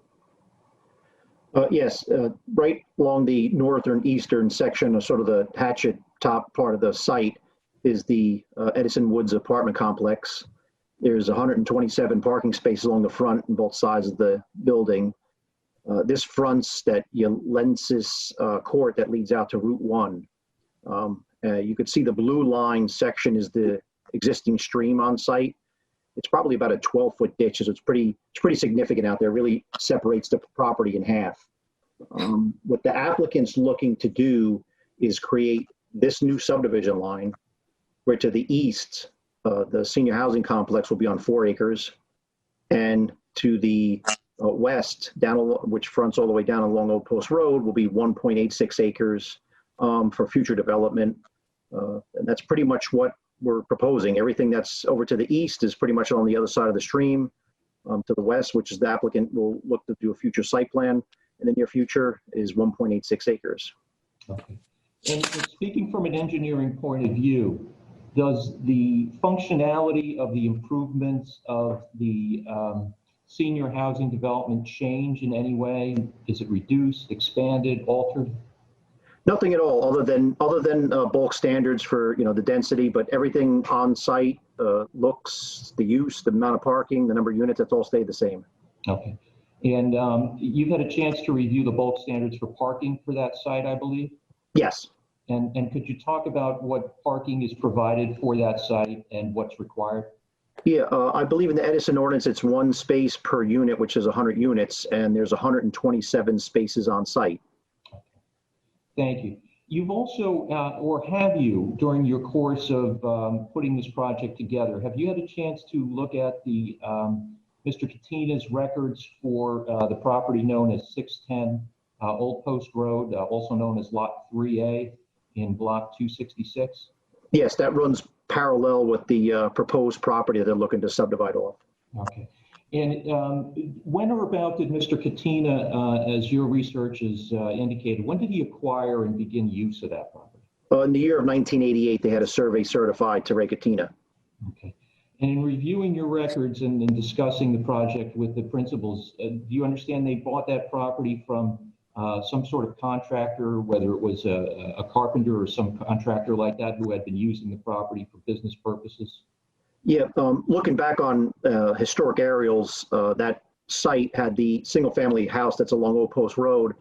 That was there in 1969.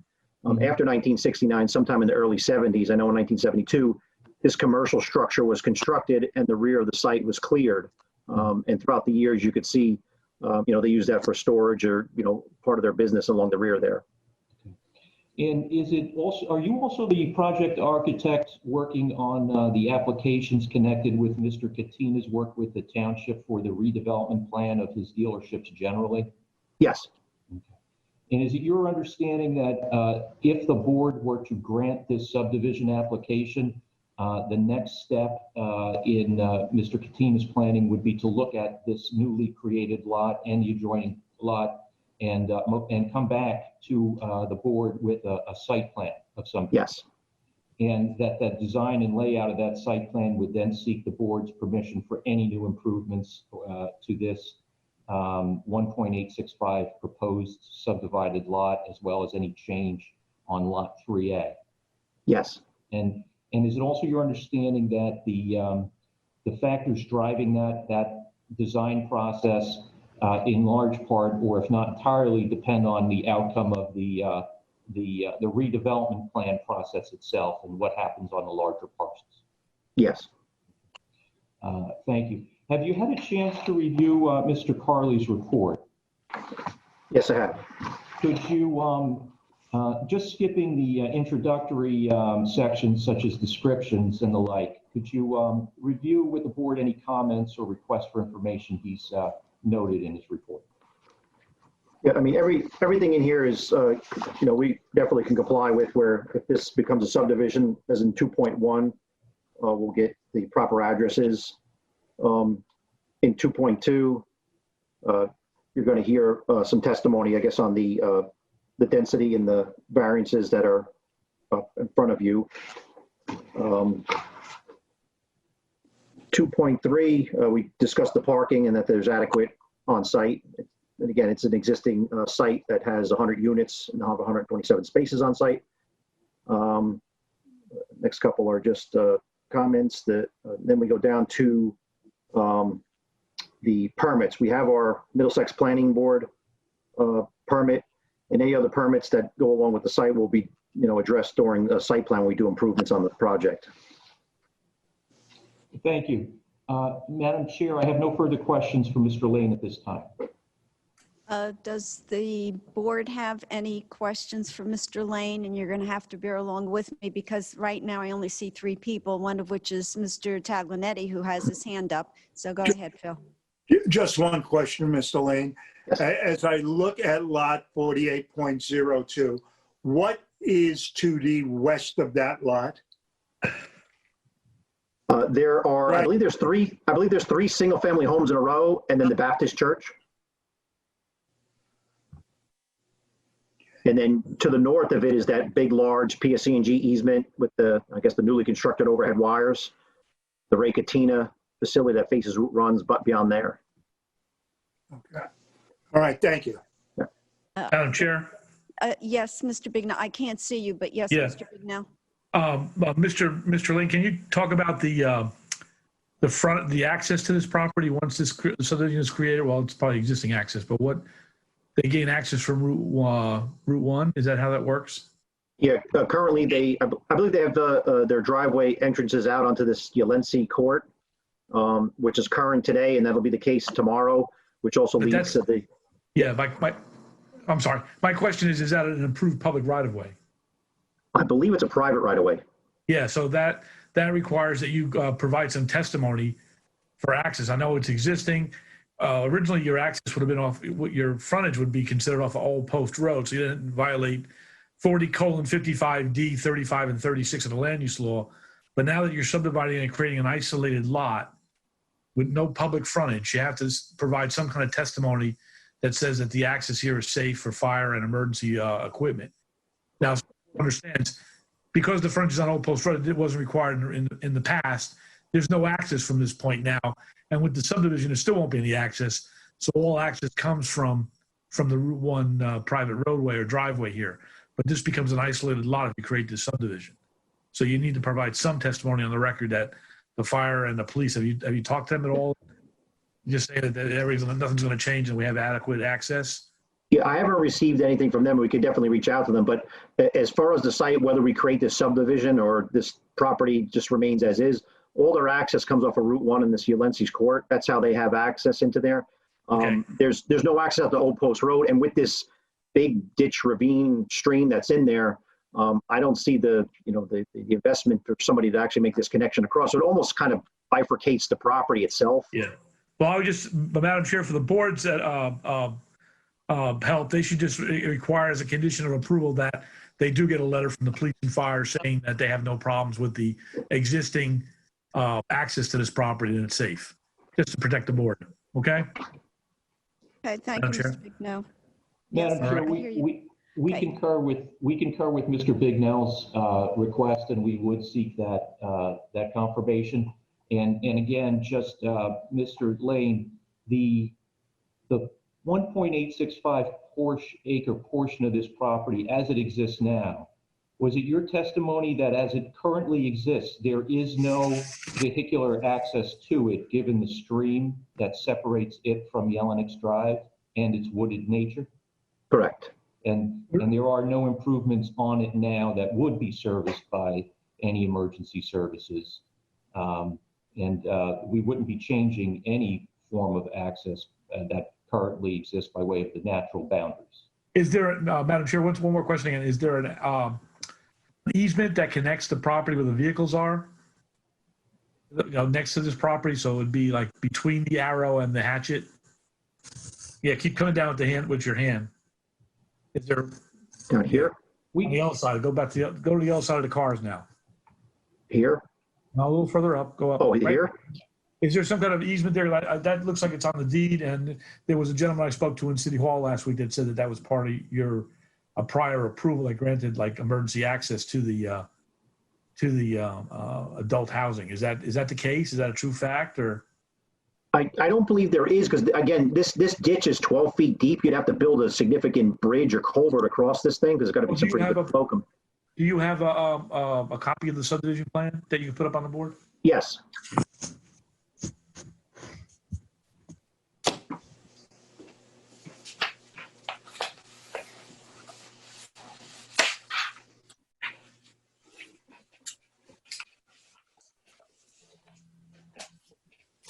Can you see that? Not yet.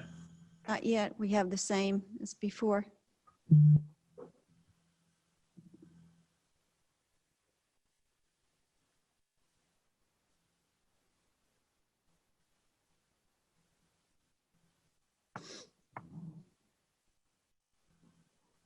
You're not telling us that Menlo's better at doing these articles than Menlo, are you? Did it come up yet? No, not yet. Not yet.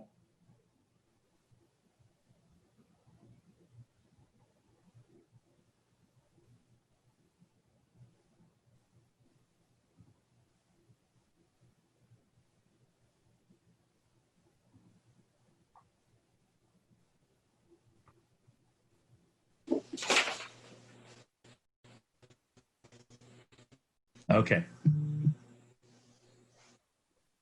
Yeah, can you see, here's the back of that 3A, that's the lot that's being currently used. What we have right now is a storm sewer easement to get us down to the stream. Go north of that, you're out right there. What's that right there? There's a little footbridge. Yeah, is that for emergency access? What is that for?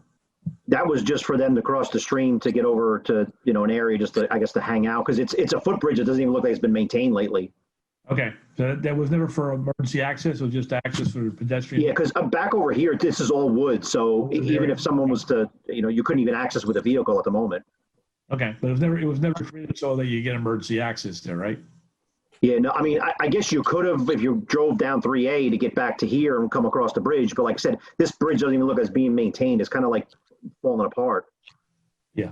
Like I said, my only concern is making sure that doesn't create any kind of problem with a prior approval or a deed restriction or something like that. So nothing like that popped up in your research? No, nothing on the survey that anything that came up. Okay, that's fine then. Thank you. Okay. Is there? Okay, does any other board members have any questions? And again, I cannot see all of you. I only see 3 of you, unfortunately, at this point. Madam Chair, just for clarification, Yeah. I guess. Wait a minute. I got to say your name so it's on record, Phil. And it is Phil, right? It's Mr. Taglinetti? Yeah, okay, because I can't see you. Go ahead, Mr. Taglinetti. That's okay. It's the technology. I just can't see you. Madam Chair, Mr. Lane, to the, I guess it's the southwest of this arrow portion, is that Old Post Road down there? Down here, yes. And so is there access, emergency access to that piece of property through Old Post Road? There's nothing that comes into this property off of Old Post Road currently. This is pretty predominantly wooded.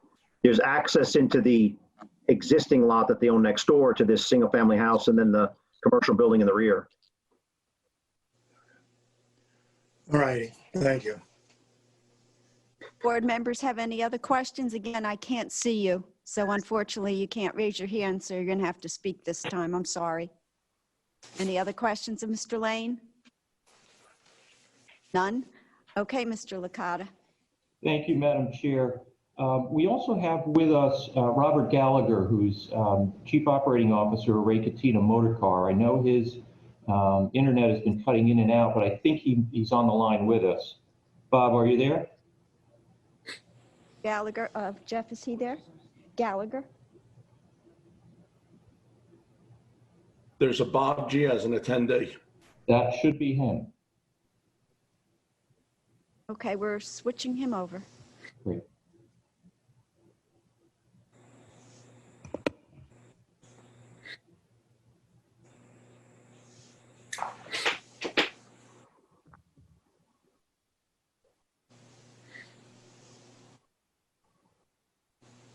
Gallagher, are you there yet?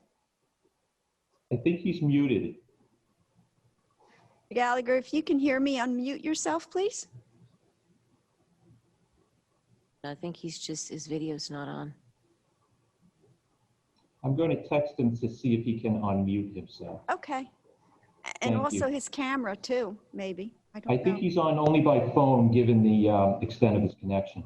Oh, okay. Mr. Gallagher, can you hear us?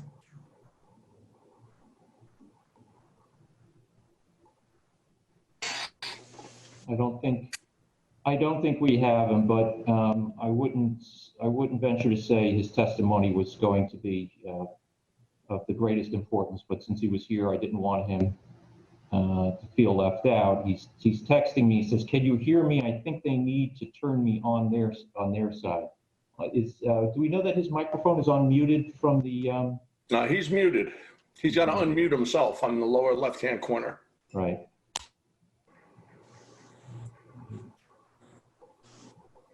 It's not his first Zoom meeting, so I'm surprised he's having so much trouble.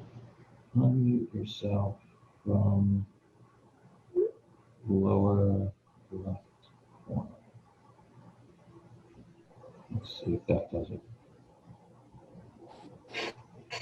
Well, we'll see if he can collect himself.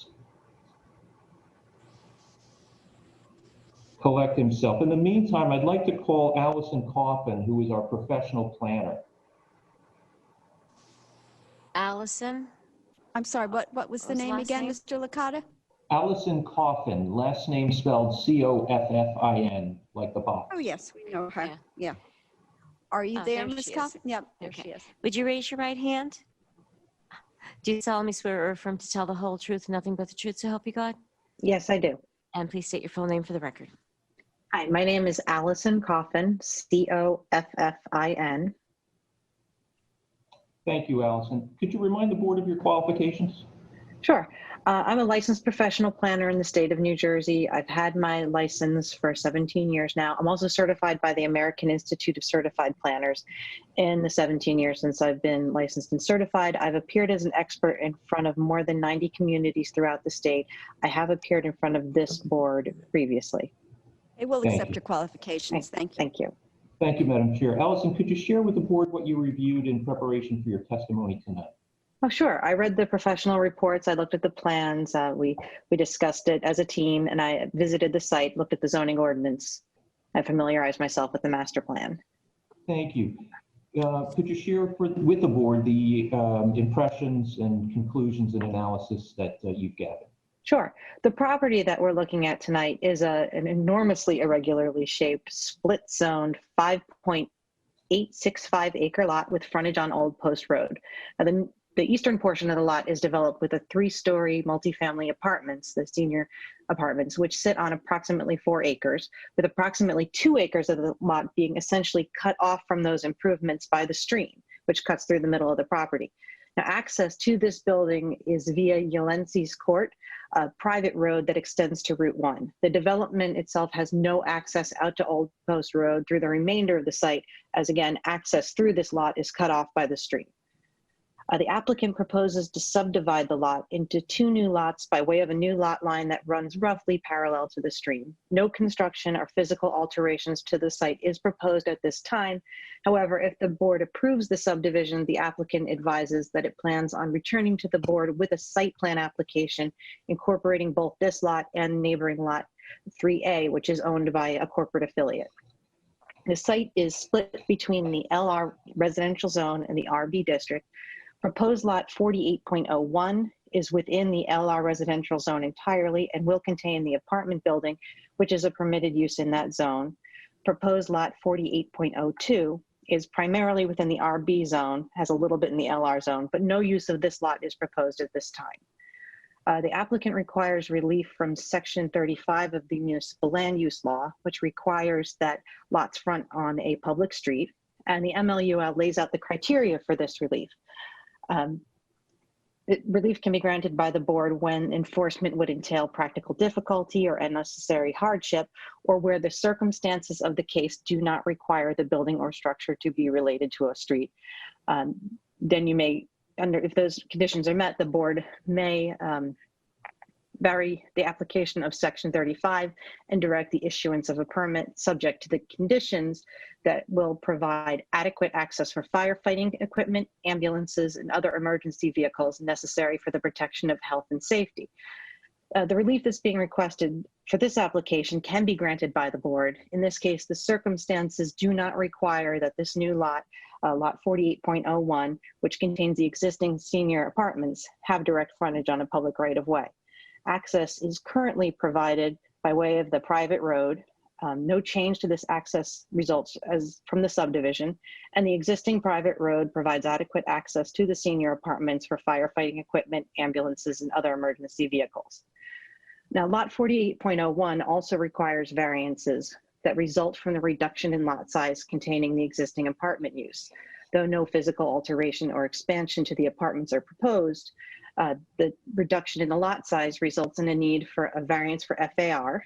0.4% is permitted, and 0.46% results from the subdivision, and density, where 23 dwelling units per acre or 92 units is permitted, and the proposed conditions have 25 dwelling units per acre or 100 units proposed. There's also C variance relief that's being requested.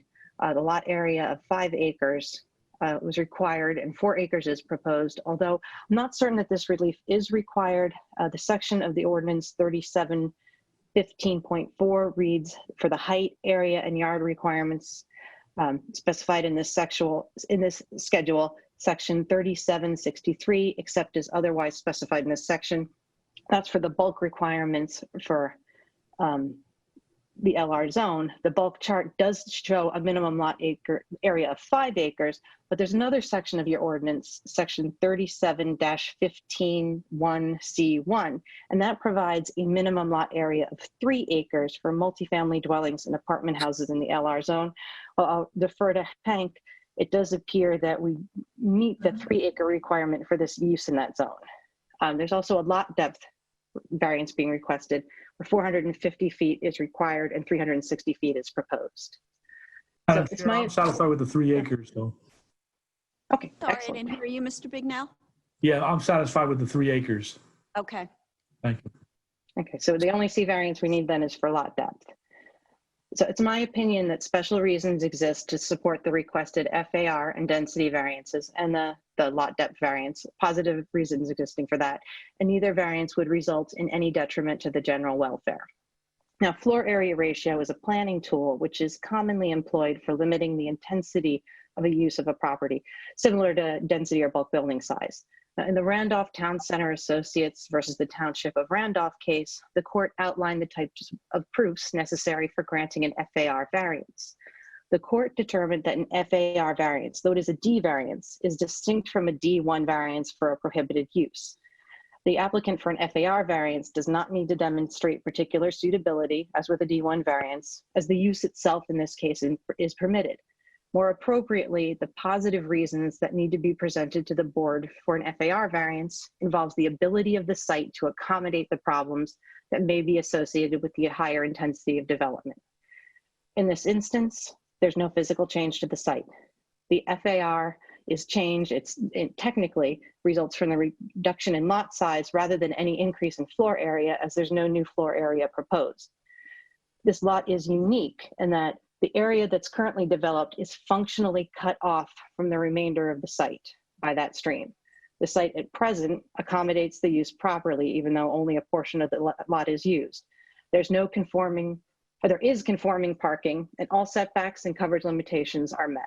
After the subdivision, the site will continue to provide conforming parking and loading and will support the new floor area ratio that results from the reduction in the size of the lot. Similarly, there's a density variance that's required, and this is another planning tool that limits the intensity of residential development. As with FAR, the increase in density proposed here is technical and due to the reduction in the size of the lot, as there are no additional units proposed. The proposed new 4-acre lot will adequately support the existing 100 apartment units. The site has conforming parking and provides appropriate light, air, and open space. Now, the bulk variance for depth can be granted. Looking first at the C1 standard, it's the hardship standard. The portion of the existing lot on which the apartment building sits is extremely irregular irregular in shape, which impacts the ability for the site to provide a conforming width that makes any planning sense. The lot provides more than double the required width, and the narrowest depth of the lot is not changed as the result of the subdivision. So what we have is an irregularly shaped lot, and it would not be possible to subdivide it in a manner that provides a reasonable depth, or a conforming depth. It is my opinion that the depth is reasonable. Then looking to it next at the C2 standard, or the flexible C variance. The proposed development advances the purposes of the municipal land use law with regard to providing adequate light, air, and open space, and providing appropriate space in an appropriate location for this residential use. The benefits of the proposed subdivision with variances include advancing the municipal land use law and eliminating a condition where a split zone lot is developed with a multifamily use extending into the RB zone. The variances can be granted without detriment. The lot depth relief being requested will result in no detriment to light, air, and open space, visual character, traffic, or stormwater management. So in this case, the benefits, which is taking that senior apartment and having it entirely within the zone in which it is permitted, outweigh the detriments. Now, approval of the variances would not substantially impair the intent and purpose of the master plan and zoning ordinance. The proposed uses are permitted and appropriate, though there is an FAR variance for density and variance for FAR and density requested for the existing apartments. The new lot is able to support the intensity of the use proposed, and the site can accommodate the proposed subdivision without having any substantial detriment to the area or exceeding any of the variances or the variance standards for the RB zone for that new lot. So for those reasons, it's my opinion that special reasons exist for the granting of the variances, that they can be granted without detriment to the health, safety, and general welfare of the public, and the granting of the variances would result in a subdivision of the site in a manner which is consistent with the intent and purpose of the master plan and development ordinance. Thank you, Allison. Madam Chair, I have no further questions for Allison at this time. Okay, thank you. Mr. Bignell, are you there? Yes. Yes. Okay. Has all of your comments been satisfied? Yes, I'm complied with? satisfied. Yes, ma'am. Okay, thank you. The major issues with this application will be when the site plan is. Say that again. You're breaking up, please. So the major issues with this will be with the site plan that'll be presented down the road. Okay, fine. Okay. Does any of the board members have any questions? Again, I cannot see you all, so if you do, raise your hand. If I can see you, I'll call on you. And if you don't hear me call on you, speak up, please. No questions. Okay. Okay, if the board is changing. Mr. Licata, before I go out to the public, would you like to add anything, or can I go out to the public? I have no further witnesses to present. Madam Chair, please present to the public. Okay, fine, great. Anyone within 200 feet of the property wanting to be heard? There's no one out there. Anyone outside of 200 feet of the property wanting to be heard? There being none? Oh, yep. Okay. Do whatever. Is there VP there? Yes. Okay, would you please, there's no video, so I can't tell, but would you raise your right hand? Do you solemnly swear or affirm to tell the whole truth, nothing but the truth, so help you God? Yes. And please state your full name for the record, providing your address. Venunath Thaba, 5 David Court, Edison. Okay, you might have to actually, because we are virtual, it is sometimes sketchy and a little hard to hear. Could you please spell your last name? Pabba. Okay, sir, what would you like to tell us? I just wanted to ask a question. Is this the right time to ask the question, or I have to ask? Wait, No, okay. yes, it is. Go ahead. What is the current property tax for this property, and what will be the property tax? Will be the property tax after the construction? That's not in the purview of this board. That's outside of this application. We don't address any tax concerns. The zoning board has nothing to do with that. Okay, that's okay. That's only the question I have. Thank you. Oh, okay, thank you. Stay safe and stay healthy, sir. Else? Larry Boyce. There's a Larry Boyce there. Mr. Boyce? Yes. Okay. Mr. Boyce, would you raise your right hand? Do you solemnly swear or affirm to tell the whole truth, nothing but the truth, so help you God? Yes, I do. And please state your full name for the record, spelling your last and providing your address for the record.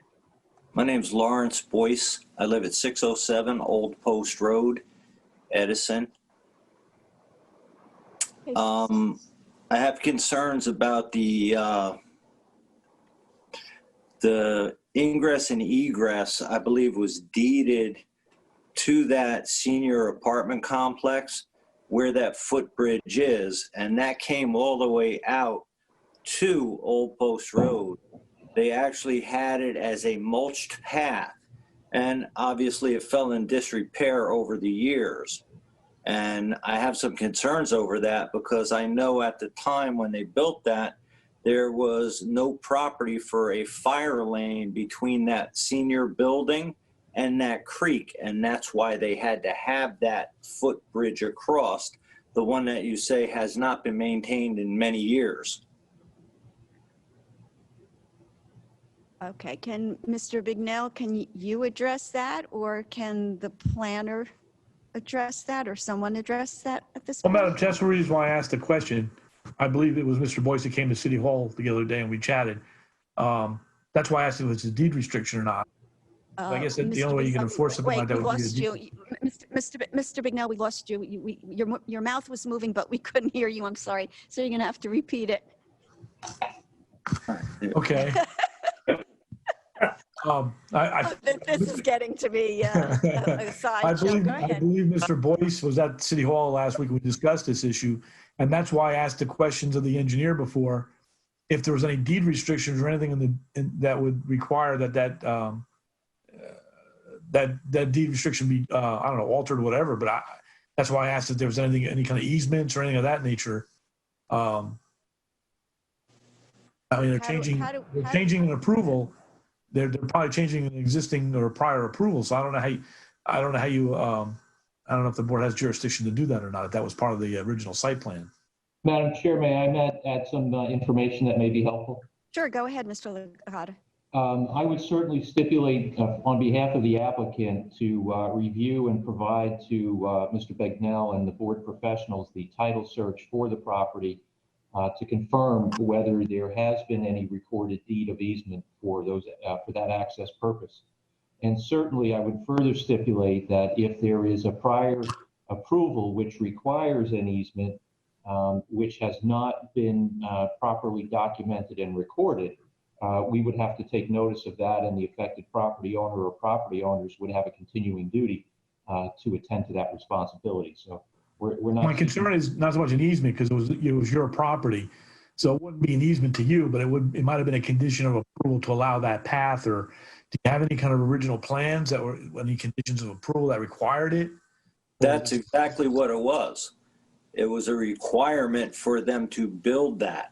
Yeah, see, so I'm not sure if that's a condition of approval. I'd ask our board attorney what she believes would be the case with that. I don't know if she was listening to you. Ms. Shaw, did you hear that? I'm sorry. Yeah, the path, I'm not sure whether it exists or it doesn't. But would that be a prior condition of approval granted by, I guess, the planning board at the time, granted, or the zoning board? Is there a site plan that goes back to when this building was created? Is there a resolution of approval? I don't know. Does the applicant have that? The existing owner or the prior owner? Well, I think that's a question for Mr. Licata. If the applicant does not and he's willing to provide that information, obviously if there is some type of easement or a prior resolution, that has to be researched before we enter into any decisions, I would think. Mr. Licata? I don't really think. I don't think that. We certainly would agree to comply with any and all conditions of the prior approval granted as it relates to the Edison Woods subdivision. And if there's an easement and it's recorded, we'll provide it. If there isn't an easement that needs to be provided, we would provide it as a condition of approval, assuming the board looked favorably on this application.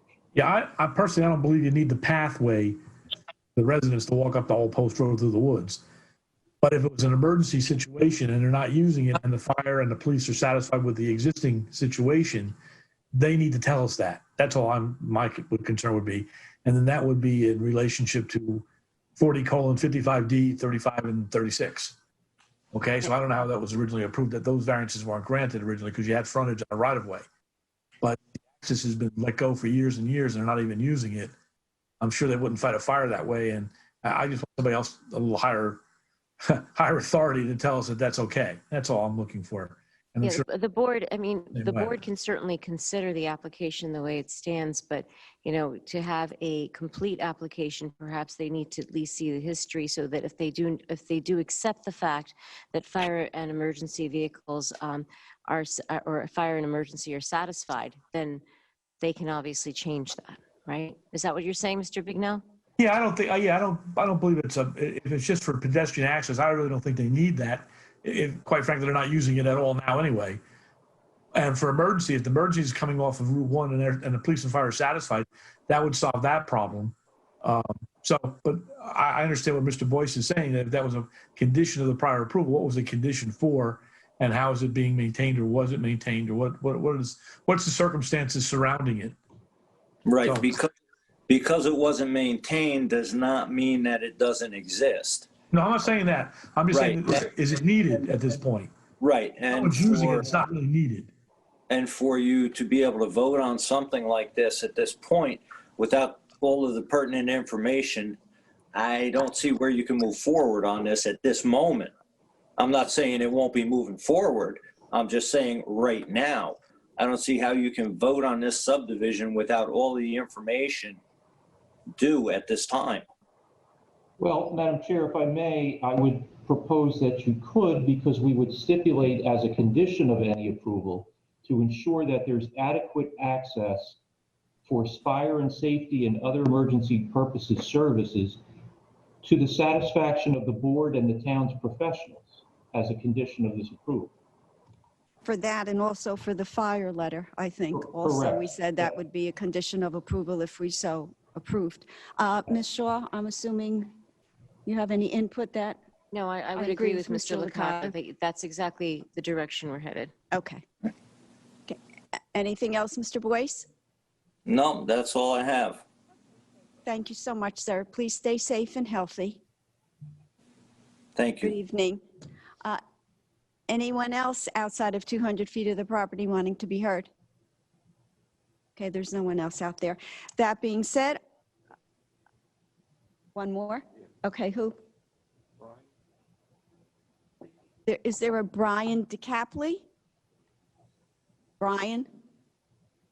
Yes, Brian DeCampley. Okay. Hi, please raise your right hand. Do you solemnly swear or affirm to tell the whole truth, nothing but the truth, so help you God?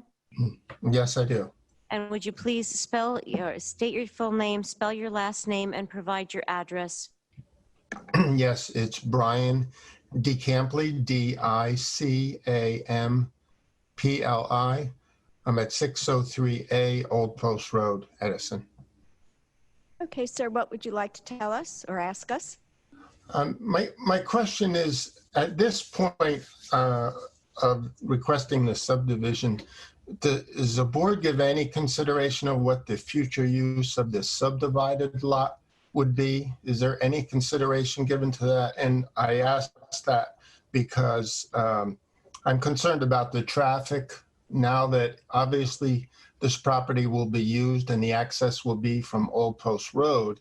And we already have issues on Old Post Road with speeding. It's a cut through to the college from Route 1, and it really is a problem. And so I'm concerned from that point of view what that property is going to be used for. I know that's something that would be considered later, but is that a concern of the zoning now with this subdivision? Or do we have? Yeah, Mr. Dick, it is not a concern of zoning at present. However, when the applicant decides what it will do with that property, they will have to come back before the board with respect to a site plan. And at that point, as Mr. Bignell had pointed out earlier, that's when the major concerns will be addressed. Okay, thank you. Okay, sir. Okay, great. Stay safe and stay healthy, please. Good evening. Thank you. Thank you. Anyone else outside of 200 feet of the property wanting to be heard? None. With that, I'll close the case and go to the board, please. Board, please. Yes, Mr. Skibar? Thank you, Madam Chair. I do recognize that this is a rather unusual lot with with some definite challenges there.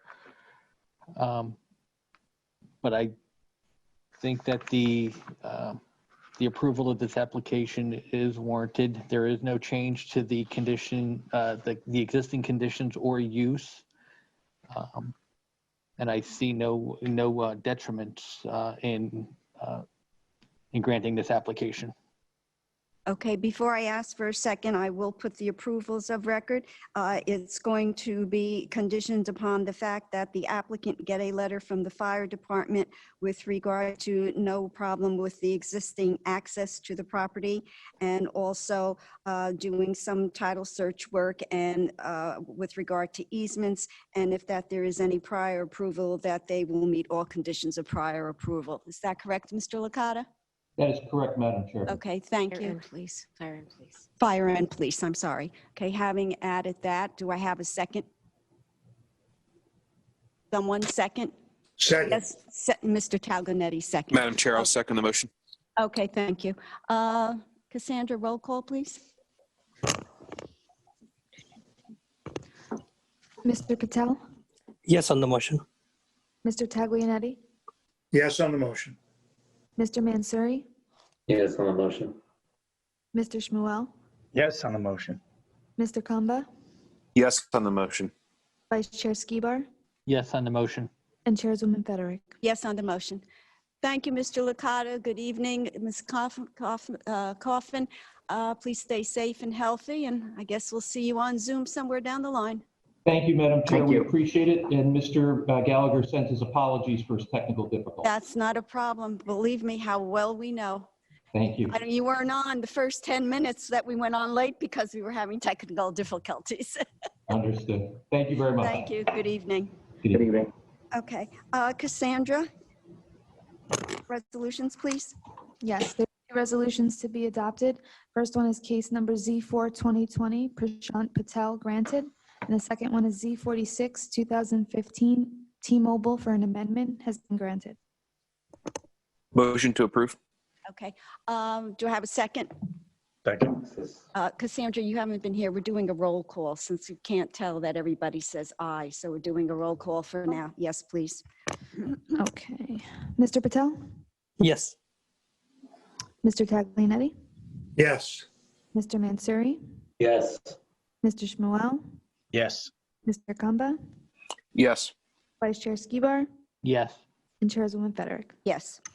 Okay, before we do a motion to adjourn, remember after we adjourn that we're going to be going into closed session for you. You have all of the log information. Is that correct at this point? You all have the new login? Okay, fine. Having said that, may I have a motion to adjourn? Motion to adjourn. Oh, wait a minute, hold it. Yes, Ms. Shaw? Do you want to, before you adjourn, I think we have on the record to adjourn, right? We have to. No, we can't come back in. We're not going to be able to come back in? No, we can't come back in. Once we go Okay. leave, we can't come in. All right, so I'm sorry, motion to adjourn, please? Motion to adjourn. Second? Second. And this one, it's all in favor? Aye. Aye. Okay. Aye. Okay, I'll see you. Please hang up and please call in Aye. on the closed session. Thank you. Good evening, everyone. Stay safe and healthy.